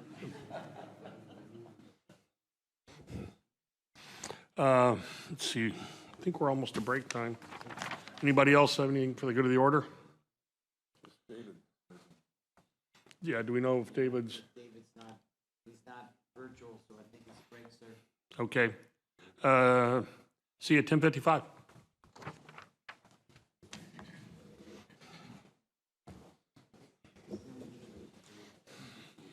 We're not going to zero it in right now, and we can talk offline, but the rebuttable presumption is it's going to be the week of the 15th of April after the Space Symposium at Colorado Springs. Looking at Colorado Springs, if there's an issue there with where we can be, it could be Denver. We'll try and optimize at least that region in that week. That's where we're moving forward right now. We may not get everybody there, but trying to get a consensus when we're trying to do this is really, really difficult. So we're going to lay it out ahead of time, tell you what it is, so you can adapt your schedules.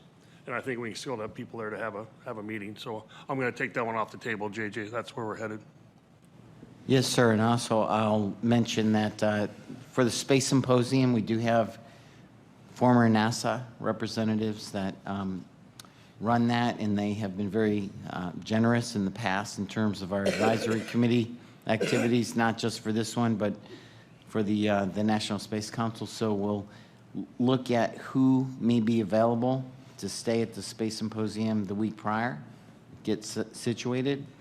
And then we will do a field trip, perhaps to two stops and some other locations that we've been thinking about. So your input on that would also be appreciated as we get closer. Thank you. So what remains is the logistical stuff of trying to find a place to put us. I can help with that if you need it. Yeah. Thanks. We thought maybe the Broadmoor might be empty and we could sneak in the back way there, but we'll see. Yeah, Frank? Is the week of April 15th fixed already? Because that's the week of the ION Pacific PNT. So several of us are committed to that already. JJ? JJ, 15 April is about that, sorry. The week of April 15th, is that a committed week? Because that is the week of the ION Pacific PNT, and I know several people from this committee are involved in that. It's We're putting it out on the table to try and get it cleared up so we can go ahead and plan. committed. The Admiral's basically asking for people's feedback. Okay, so at least 4 of us, I think, are going to be in Hawaii for But the that week meeting. after, so we're really talking about right after the Space Symposium. What's the last day of that conference? The 19th of April, Friday the 19th of April. So we go to the week of the 21st then? Sure, we can do that. I'm good with that. Week of the 20, yeah, 2nd. Week of the 22nd. Okay, is that a done deal? And you can all come to Hawaii for the ION Pacific PNT meeting. All right, week of the 22nd, somewhere in Colorado. To be determined. So, Willie, thanks for the offer to help there. Fletcher, anything else? so Admiral, I've made also offer that I'll give us the group an opportunity to visit the Academy. The Academy. You're right. Could I have a show of hands who would like to? We would be happy to help sponsor seeing the Academy. Well, I think. The Academy is 3,000 miles away. I don't know, let's just have a show of hands here. Well, also, I think we could probably get the folks up into the Cheyenne Mountain as well. That could be some interesting things to do there. That's a pretty dreary place to go. I know. You can say you've been there, right? We all go up to a concert at Red Rock. Oh, yeah. That's a good idea. I know. Okay. So 20, whatever that week is, 21st, 22nd. Okay. All right. And it could be anywhere from Colorado Springs to Denver.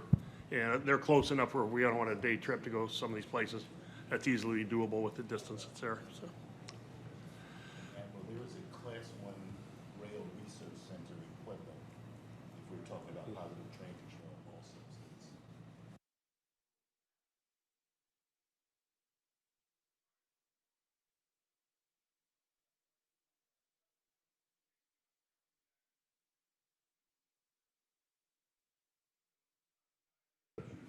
I hate to point it out, but Terry's not here, so I just looked up the ENC, and the ENC is that week, so we won't get Terry or European participation. Just We're going to leave it where it's at right now. yeah.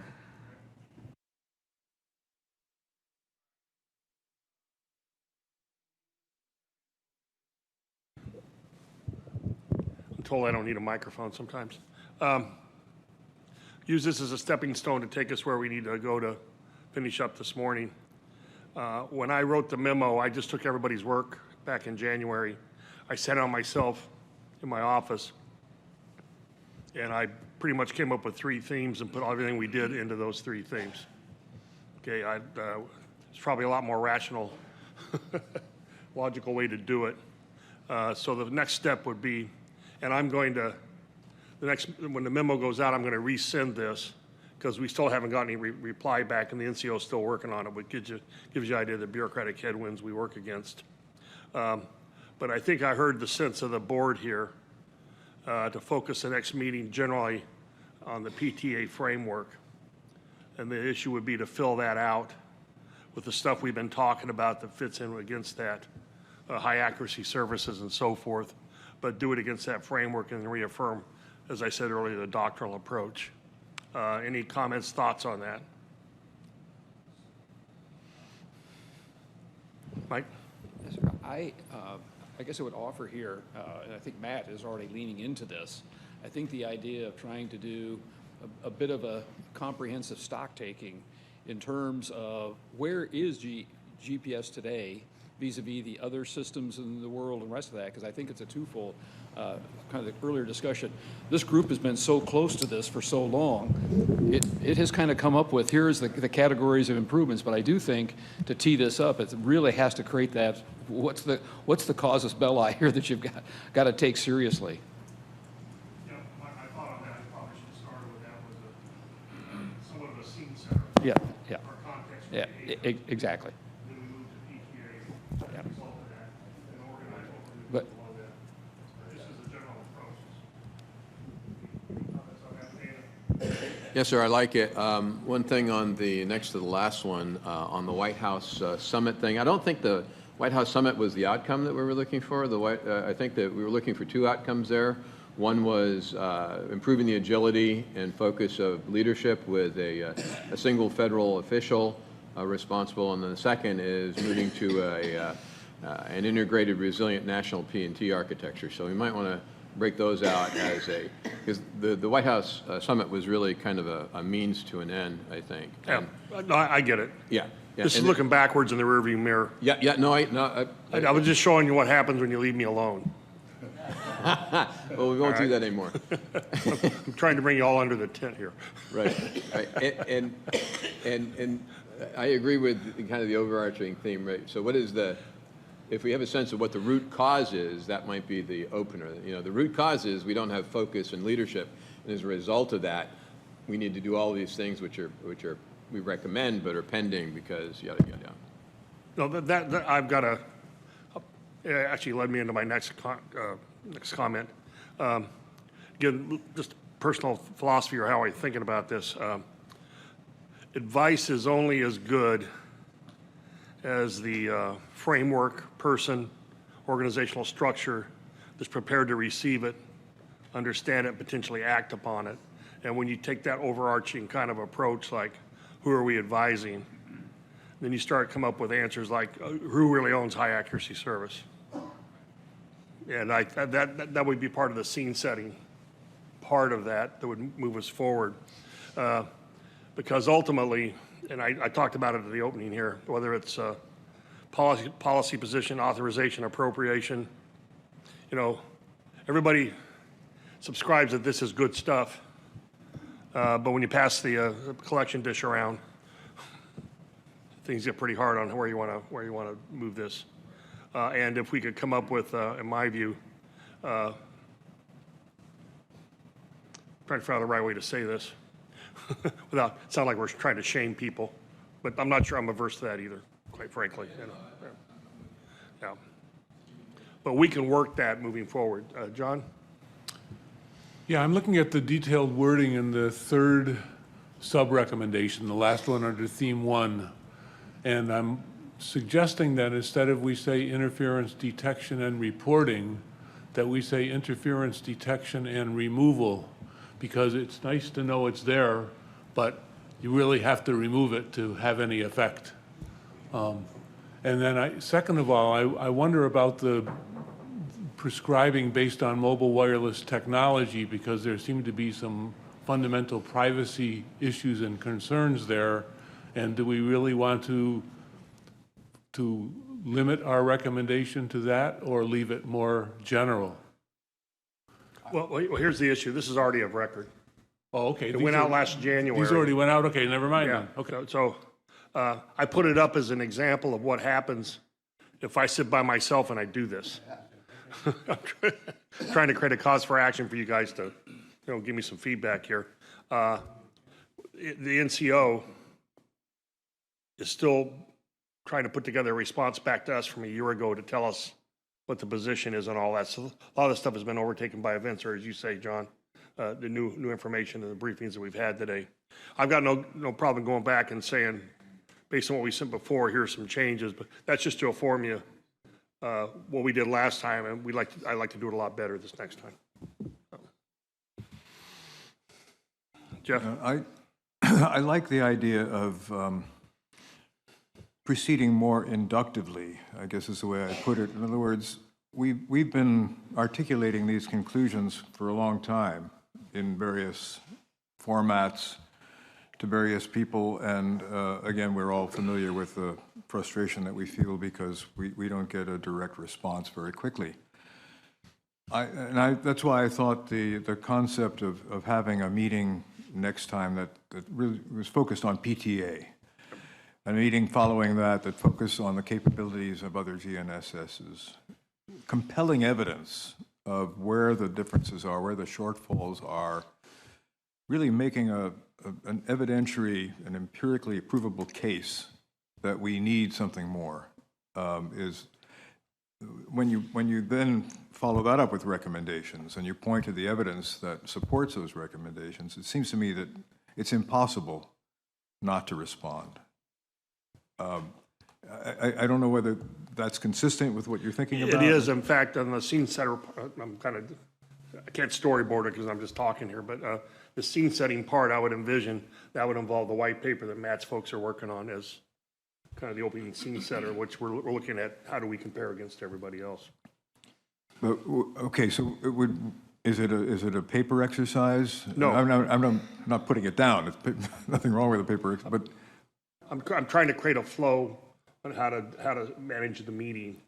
Start out with a context setting. What is the doctrinal issues? Okay. What is the demand for action that leads us to PTA? And how do we aggregate the subjects under that? And how we want to organize the meeting. And up front, now is the time, I think, if we can get the paper out of Matt's folks, that's part of the scene setter up front that becomes a cause for action. yeah. Does that make sense? And I did hear, Matt, that you were going to coordinate your effort with John and his, I will call them the set of metrics. Yeah, the chart. But I think that's something different, right? That doesn't have to, that's not the meeting the gold standard as much as serving critical infrastructure needs, right? We just need to know what part of the sequence it goes in makes most sense and has the greatest effect. You're right. They are two separate but quite closely related topics. And the question is, to what degree does what you do overflow into what he does? Well, and what we're fundamentally doing is the capabilities of the system and the services. So it's the system end of the problem. Right, but what he Whereas has... I think what John's talking about is the user end of the problem and making sure users have got resilient equipment. But he has an overlay that is a metric for the augmentations, but it is also an overlay for the fundamental system, is my point. You become the backgrounder for the A presentation. Does that make sense? Yeah. Well, I have to confess, I'm losing the bubble a little bit minutes. Our proposal, which could be modified, was that we would take responsibility for all day on Yes. Wednesday. Yes. And the focus would be PTA. Yes. Now I hear some gold standard things kind of creeping in, and it seems to me as if we're going to have a dual message or dual topics. I thought the preamble was going to be, here is our current situation in terms of what we have in terms of the GPS system, how it compares the things that we might be able to do. Hand over to you. Now we're going to look at this in terms of P, T, and A. The scene setter, as I said earlier. It relates to what I think Jeff was saying.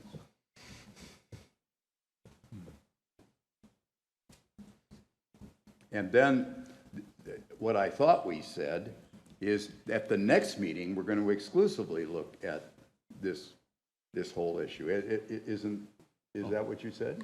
Hey, And the governance? we're performing and storming and norming right now. That's what we're doing. Trying to figure out so we can lock this down for what we're going to do in April. I think we're fully supportive of where John wants to go. What I want to do, I need a piece up front, so when I write a memo after this is done, we put everybody on notice of some of the problems and the environment and the political context that we're dealing with. And then we move forward. That's all I'm saying. I think we need a scene setter that actually talks about the degree of difficulty in getting these things done. I may be assuming we could apply your metric to something which you had not had as the initial job jar. Oh, we certainly could apply it to GPS and its current augmentations, current Right. GPS and its current augmentations, sure. Right. Sure, yeah. And I thought that was sort of what was going to be discussed by Matt. Is that correct or not? Well, as I tried to say before, so we're talking about things like intersatellite links, software-redefinable radios, all of those sort of characteristics of other systems that aren't currently on GPS. So it was very much a stock take against the gold standard question, right? Irrespective of what needs to happen to GPS in terms of competition to other systems, you still have the PTA problem. So I agree with John. I think they can be handled quite independently. I think the other thing is the question I was having as we're discussing this, a bit like John the Bubble, are we talking about two themes at the meeting or one theme at the meeting? And if it's one theme at the meeting, which I think would be more effective, then I don't think it matters whether it's gold standard or PTA. I thought it was. I think PTA might be more ready. I thought it was one thing with the preamble of initial look at how we stack up in terms of the GPS system. I thought that was where you were You headed. become the cause for action. Okay. And so And- you and are kind of- a preamble. But what I'm saying is, irrespective of what you do with GPS in the future, PTA is a problem anyway. Right. Yeah, everybody agrees It's with not that. necessarily a scene setter is what I'm saying. That's Yeah. all. We got to simultaneously do a couple things here. We got to attack this mindset of the gold standard, and everything's okay. It's not okay, and you're gonna tell us why, and then we're gonna go here. Okay, if you want to do them in that order, that's, but I was just questioning whether we're doing it all at once again and we fall back into a meeting where we have two papers and we never get anything decided. And like John, I'm really against that. All I'm trying to roll out the general flow. We can work the details. I'm not trying to undercut anybody or not have them do the work they already intended to do. I'm just trying to sequence it, that's all. Yeah, I think there's plenty to motivate a near-term urgency for PTA without comparing current GPS to current other satellite systems. It seems to me like that's a distraction. We're starting to get into multiple topics again instead of a single topic. That's the sense of the board. I'm fine. I envision who I'm talking to. We're back to the outside the board. We're back to the discussion with where both points are extremely important. So does sequencing really matter? That's, Personally, I'm agreeing with John. I have such a sense of urgency. I still would like to hear what your assessment is in a 45 or minute or whatever it is, 30-minute initial look that becomes a preamble and underpinning to what we're going to do in terms of PTA. So You have the basis for a narrative we need to have with people that are looking at the work we're doing. Yeah, but if we, yeah, but everything's urgent, and we've only got one day. I think it's the issue. That's we could perhaps do preamble type stuff where we normally do the subcommittee reports. I don't have any problem with read-aheads. Right. For instance, I thought yesterday we could have circulated the paper on the educational part of that. Everybody have a pre-read and then take the time to talk about it. Right. Yeah. So I don't mind front-end loading this information so it becomes a basis for discussion rather than having to tell everybody at the meeting. That just, I've had enough of killer electrons. So based on that, procedurally, we're hoping to have the white paper ready by that meeting, but it won't have been debated and recommended and agreed by. Hey, as long as we could take it in draft form. Yeah, but just to my point before, because it might have been missed, is should we, if we want to flag other things that are important without getting into detail, we could perhaps do that in that where we currently have the subcommittee reports. But then We'll still figure out how to devote- do it. And Still devote frankly, the sessions to PTA or. you may generate a list of things we want to address in following meetings after we focus on PTA. Yes. But yeah, I'd like to get it in the public record. Yep. Right. Well, the white paper will put it in the public record, Yeah, either way, whether exactly. we have sessions on it. So, Exactly. yeah. To pick up on your idea, Matt, the PTA subcommittee would not need to give a subcommittee report, so you'd have double the time during the subcommittee reports to provide that piece of things. Yeah. We can do what we want.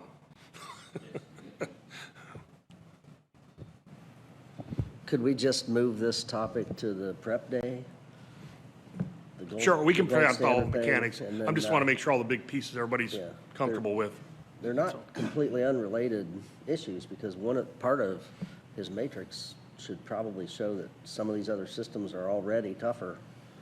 I mean, they have pilot channels. We could cover this all stuff in kinds the of things that prep we don't day and have. the regular work day, present it as the actual output of the advisory board for the record. And we don't have to do all the work that's associated we would do on prep day. Just present it, the main points, the rationale behind it, and say, this is where the board stands. There's a lot of ways you could put it together. And we can work on that between now and April. JJ, any issues or problems or comments? No, but I'll just mention that, the National Space Council Users Advisory Group that myself and Barbara Addy support, as an example, they have a climate subcommittee. There's no doubt that climate change is happening, right, in the scientific community. And so they really came down hard and said, we can talk about this until we're blue, but until something's done. So they really have, PTA and GPS relative to the other systems and the capabilities that we may be falling behind on. We can't just say these are issues. We have to come up with some recommendations to improve that. So, just a reminder that we have to be very specific and concrete in our recommendations of what do you suggest? Who's the belly button? How do we fix these issues so that we don't continue to fall behind?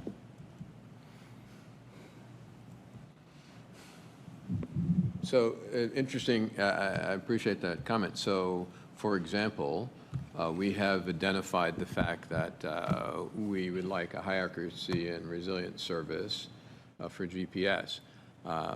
Do we need to be more specific and make a recommendation to the Deputy Secretary of Transportation that the department include the $500,000 per year that would take in their budget and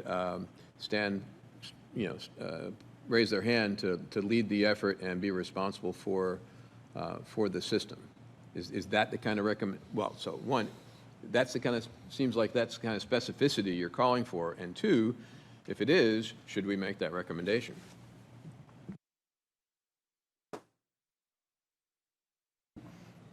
Being a former budgeteer and CFO, that moves beyond advice. And where I sit, I don't know, Karen probably feels the same way. And I just, I wouldn't want to put a number on it yet because, as Mike said, you really want to have someone own this ideally and do it properly, and scope out the integrity issues and so on, not just tacking on the improvements. There's very valuable accuracy improvements which you can get very quickly from JPL, which we've seen. But really want someone to own this and do a complete I job agree on it. completely with Frank. You need to say, the recommendation should be, nobody owns this. Somebody needs to own it, and here are the 3 or 4 issues that are not being addressed that need to be, and that's the signal integrity and the other things we talked about. That is clear, unambiguous advice that we could give.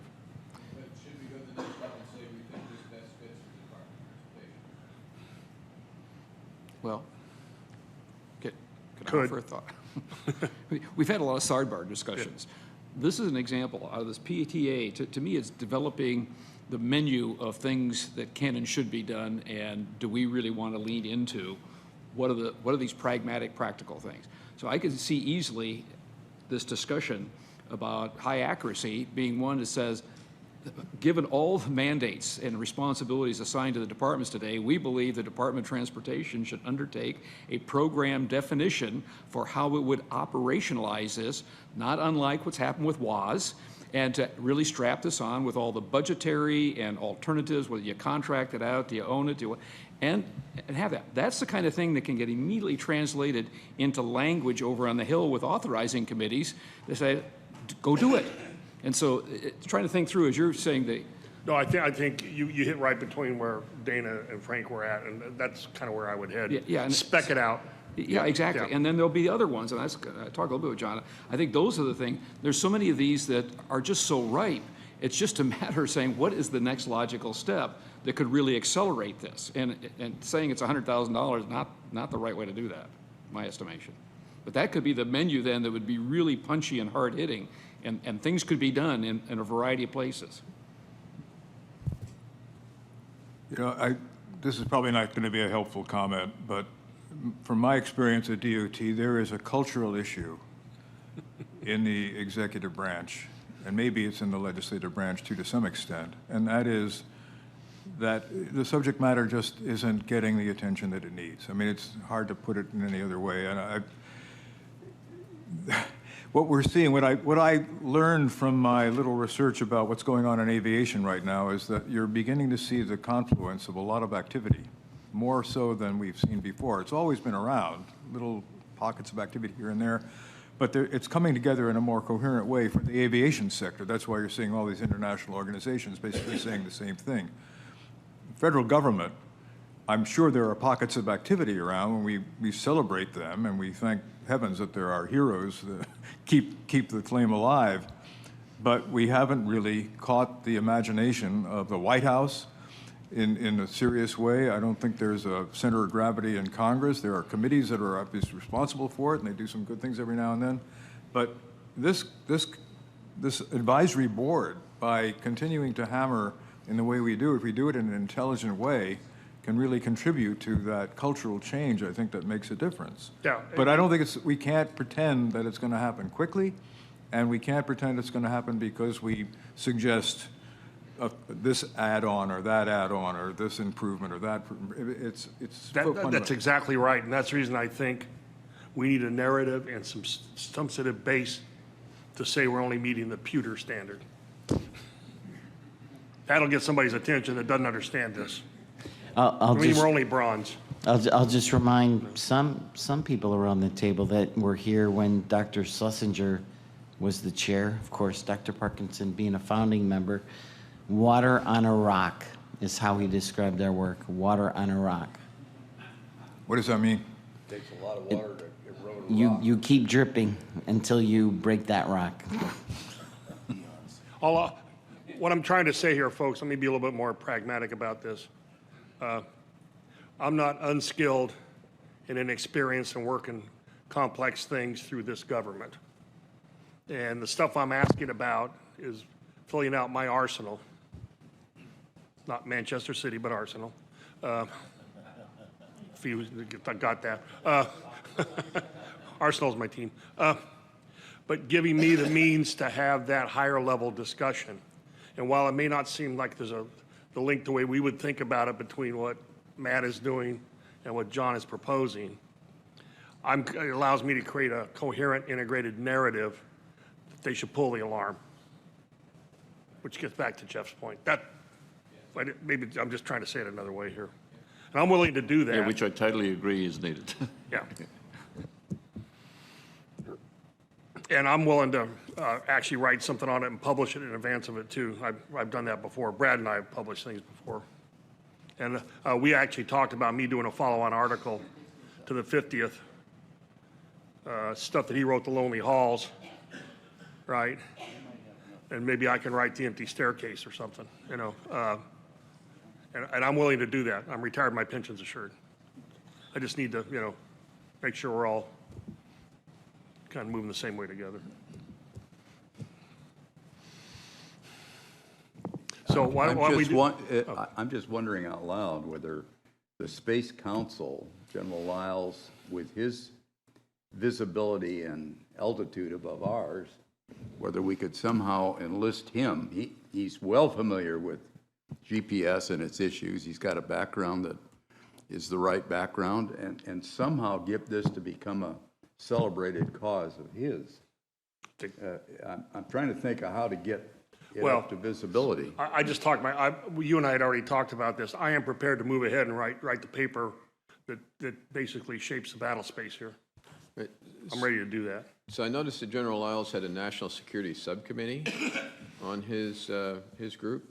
So it may be appropriate for some of us to talk to the National Security Subcommittee and get their sense of how this plays and integrates with everything that they're doing and the White House background and landscape and so forth. Well, he's the chair of the entire UAG, as well as the, absolutely. And we have people that also work Defense Science Board that have similar interests that have been discussed here. So I think there's a true synergy to be had. So let me do another trial close here. That's a CFO term. Scene setter, narrative, cause for action, get people on the Hill excited, pass it off to the focus for the meeting, PTA. We decided how we want to distribute the type of information, and let them go ahead. And as part of that, we can come in after the fact and take a look at what John and his folks are doing compared to the gold standard that we're going to use up front as a cause for action. If that's a general flow that works with everybody, we can work this virtually offline. But I didn't want to leave here without everybody understanding where it is we're going to go, and then give the committees some autonomy to go ahead and move ahead and talk about how they want to fill out the program. Because I think John's prepared to do that. Yeah, but it's not just John, it's the whole PTAS. Yeah. Yeah. We're banking on your exquisite leadership, John.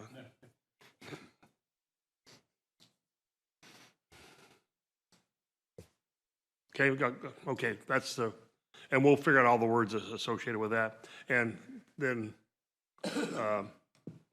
we'll start crafting a memo that I will send up again. And first thing will be this, we haven't got an answer. The slide you got here. Then I'll start laying this whole thing out for the April meeting. JJ? Good to go there? Okay.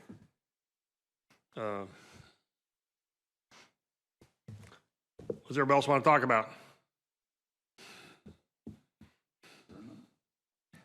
That'd be astounding. What time is it? 11:30. Oh, we're not doing too bad here.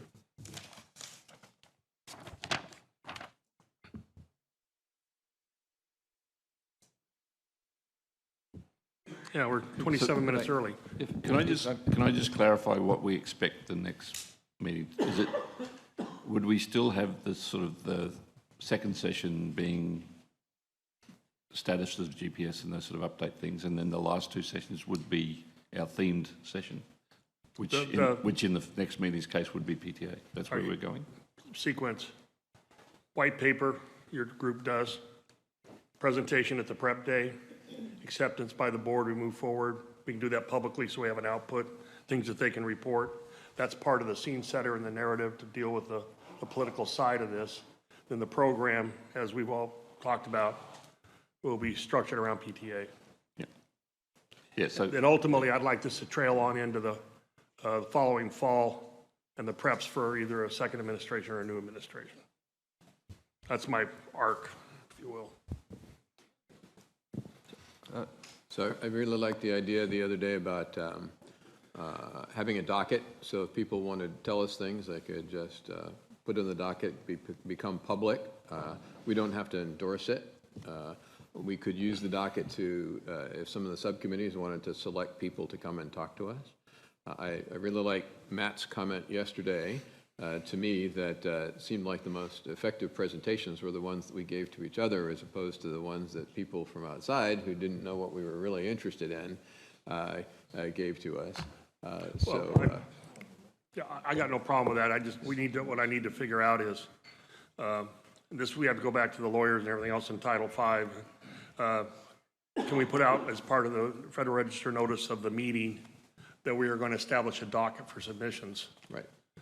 We haven't done that before. My guess is we can. I just think we need to find out exactly how that works. If nothing else, the 2 or 3 minute comment period for anybody that wants to register and get approved for a comment, I think would. I'd almost rather do it on paper if you want to submit something if you got it. Right. Yeah, otherwise we're going to be tied up. Right. JJ, have I crossed a legal line here? I was just going to say that, we already have the email that we can receive comment at any time. What we could do is put out an FRN saying we're soliciting input from the public, just to prompt people and solicit additional information, but that has always been available. That would require us to do something we haven't done before, and that's come up with the overall structure and the agenda of the meeting, so they would know what the topics they were addressing. We don't normally do that right now, do we? No, we have not. Wait a minute. Who's going to respond to that? Who's going to go through all that and sort it out? Well, our team would. I think you may be opening a floodgate for things that I don't think your staff do. Well, we can put together a matrix. I don't see it as a very heavy lift, but one thing I think is important, and John has kind of hit on it, and Dana as well. When you're talking about, or Matt, we're in a race, right? GPS is losing the race. And so in order to get the urgency that we're all pushing for, I think you have to compare the systems. Otherwise, why do you want to do all the PTA activities that we've been talking about? So I think it's very important to kind of lay that out, because otherwise there will be no urgency. Yeah, I agree with you. That's really what I'm talking about. Create the context of a sense of urgency around structuring around PTA. Yeah. Quick additional comment, and I don't think this requires a decision now, but another thought we had in terms of organizing meetings around a single theme was that we would actually give each meeting a title. In other words, when you announce the meeting publicly, it's That's what I was just saying, yeah. Oh, forgive me. Tell the public, we've never done it. Tell the public this meeting's about this. Right, Yeah. and you will get an engaged audience and perhaps a lot of input that you can actually use. Yeah, that's starting to shape the narrative in and of itself. Yeah. Yeah. Yeah, I was going to add to that comment that rather than have the email/docket concept be a preempting, we could have it as a feedback. Yeah. So please, you've seen our PTA session now. After the next meeting, please give us public and welcome public comment. And then it's a sort of an informed, directed, rather than a scattergun. Please tell us what you think about. There's not a presumed PNT. duty to do something with it. Exactly. That's the problem. Yeah, I totally agree with Brad on that point. What do you then do about it? But if we do need some public interface, if we're being more organised in what we say at the meeting, we could also be more organised in what we ask for as feedback. That's all I'm saying. Agreed. My experience has been that the advisory committees don't do anything with the input they get. They just say, got it. So, no need to respond. So you're suggesting a docket just for the sake of the docket? Well, no, because we have a legal responsibility. As I tell everybody, any ship can be an icebreaker or a minesweeper once. Just an observation over the course of this meeting. I thought that Stormy and Karen's presentations had a lot of useful information. Unfortunately, we had spent the day prior to that talking to ourselves about a variety of things that wasn't even informed by what's already going on. And so I don't know, under FACA rules and rest of that, how might we get some kind of update of what's actually going on inside of the government, the executive branch, before we come to the table, if you will. And the other part of this too, I will just say that I'm terribly disappointed that the DOD didn't show up, basically. And so part of this is to create sort of a rhythm that says, no, we got an apparatus, there should be some kind of report that updates us on where all this is. Yeah, and I think we need to make better use of read aheads, prep work, and then reserve time for discussing, assume everybody's going to do their homework. And if you do it far enough ahead of time, you can read a white paper and then be prepared to talk about it. We all got the capacity at least to do that. So, and if I might, the meeting that you called several weeks in advance, getting into a rhythm that says that's going to be kind of the kickoff to force things and the rest of that to me would be a perfect time to say, we need to have an update from the NCO and whatever else by a point so that we actually have fresh knowledge. Well, we have done these for the record virtually without getting together. We could do a backgrounder that way, couldn't we? Well, yeah, if that can be done. Take that off the table. And it's within the rules, at least we're fresh on where things are. Yeah, Why just, don't we give that a shot and see what the art of the possible is? yeah, so Karen is always available, and Stormy's always available, and many times they do brief us on the prep day. So we could set up a fact-finding meeting prior to, just like we did a couple weeks prior to. Okay, this and one. just make that a routine. Sure. And again, I think part of this has got to be ensuring DOD comes to the table. And General Thompson was always here, and we're just going through a transition. Mike, you're right. And what I've been trying to do is create a repeatable process and become institutionalized, whether I'm sitting here or not, because I ain't going to be here forever. Yeah, and if I knew that somebody from DOD wasn't going to show up, I could probably help. No, sir, appreciate that. I did get a hold of Mr. De La Pena. He just had a conflict. He had staff here, but we'll work on that. We'll let them know they were missed, and we would appreciate them being here.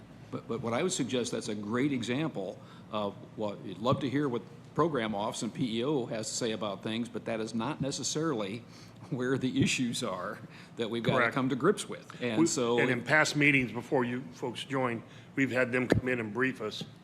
And I know Acquisition 101. I appreciate it, appreciate the update, but we don't have to take meeting time to do that.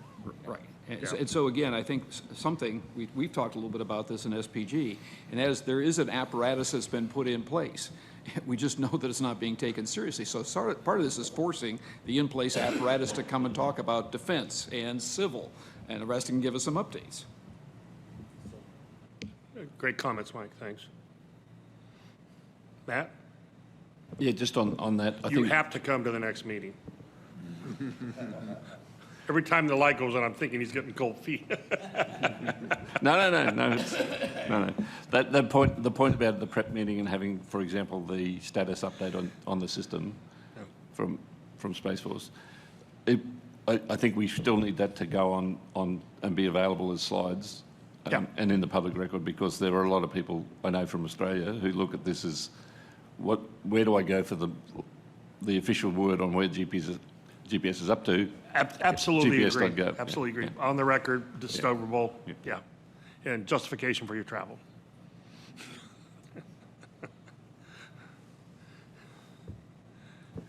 Okay. I take leave to do the travel. I'm coming, it's all right.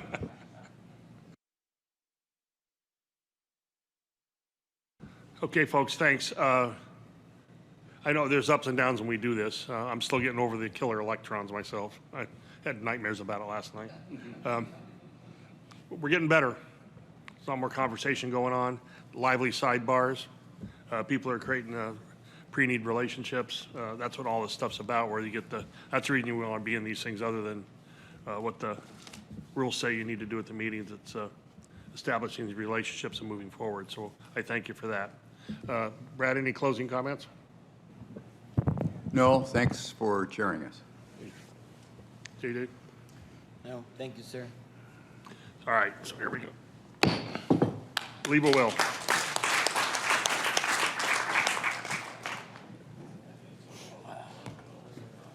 Safe travels back.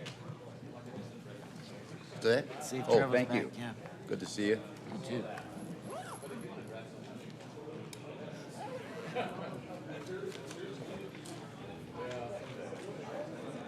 That's great.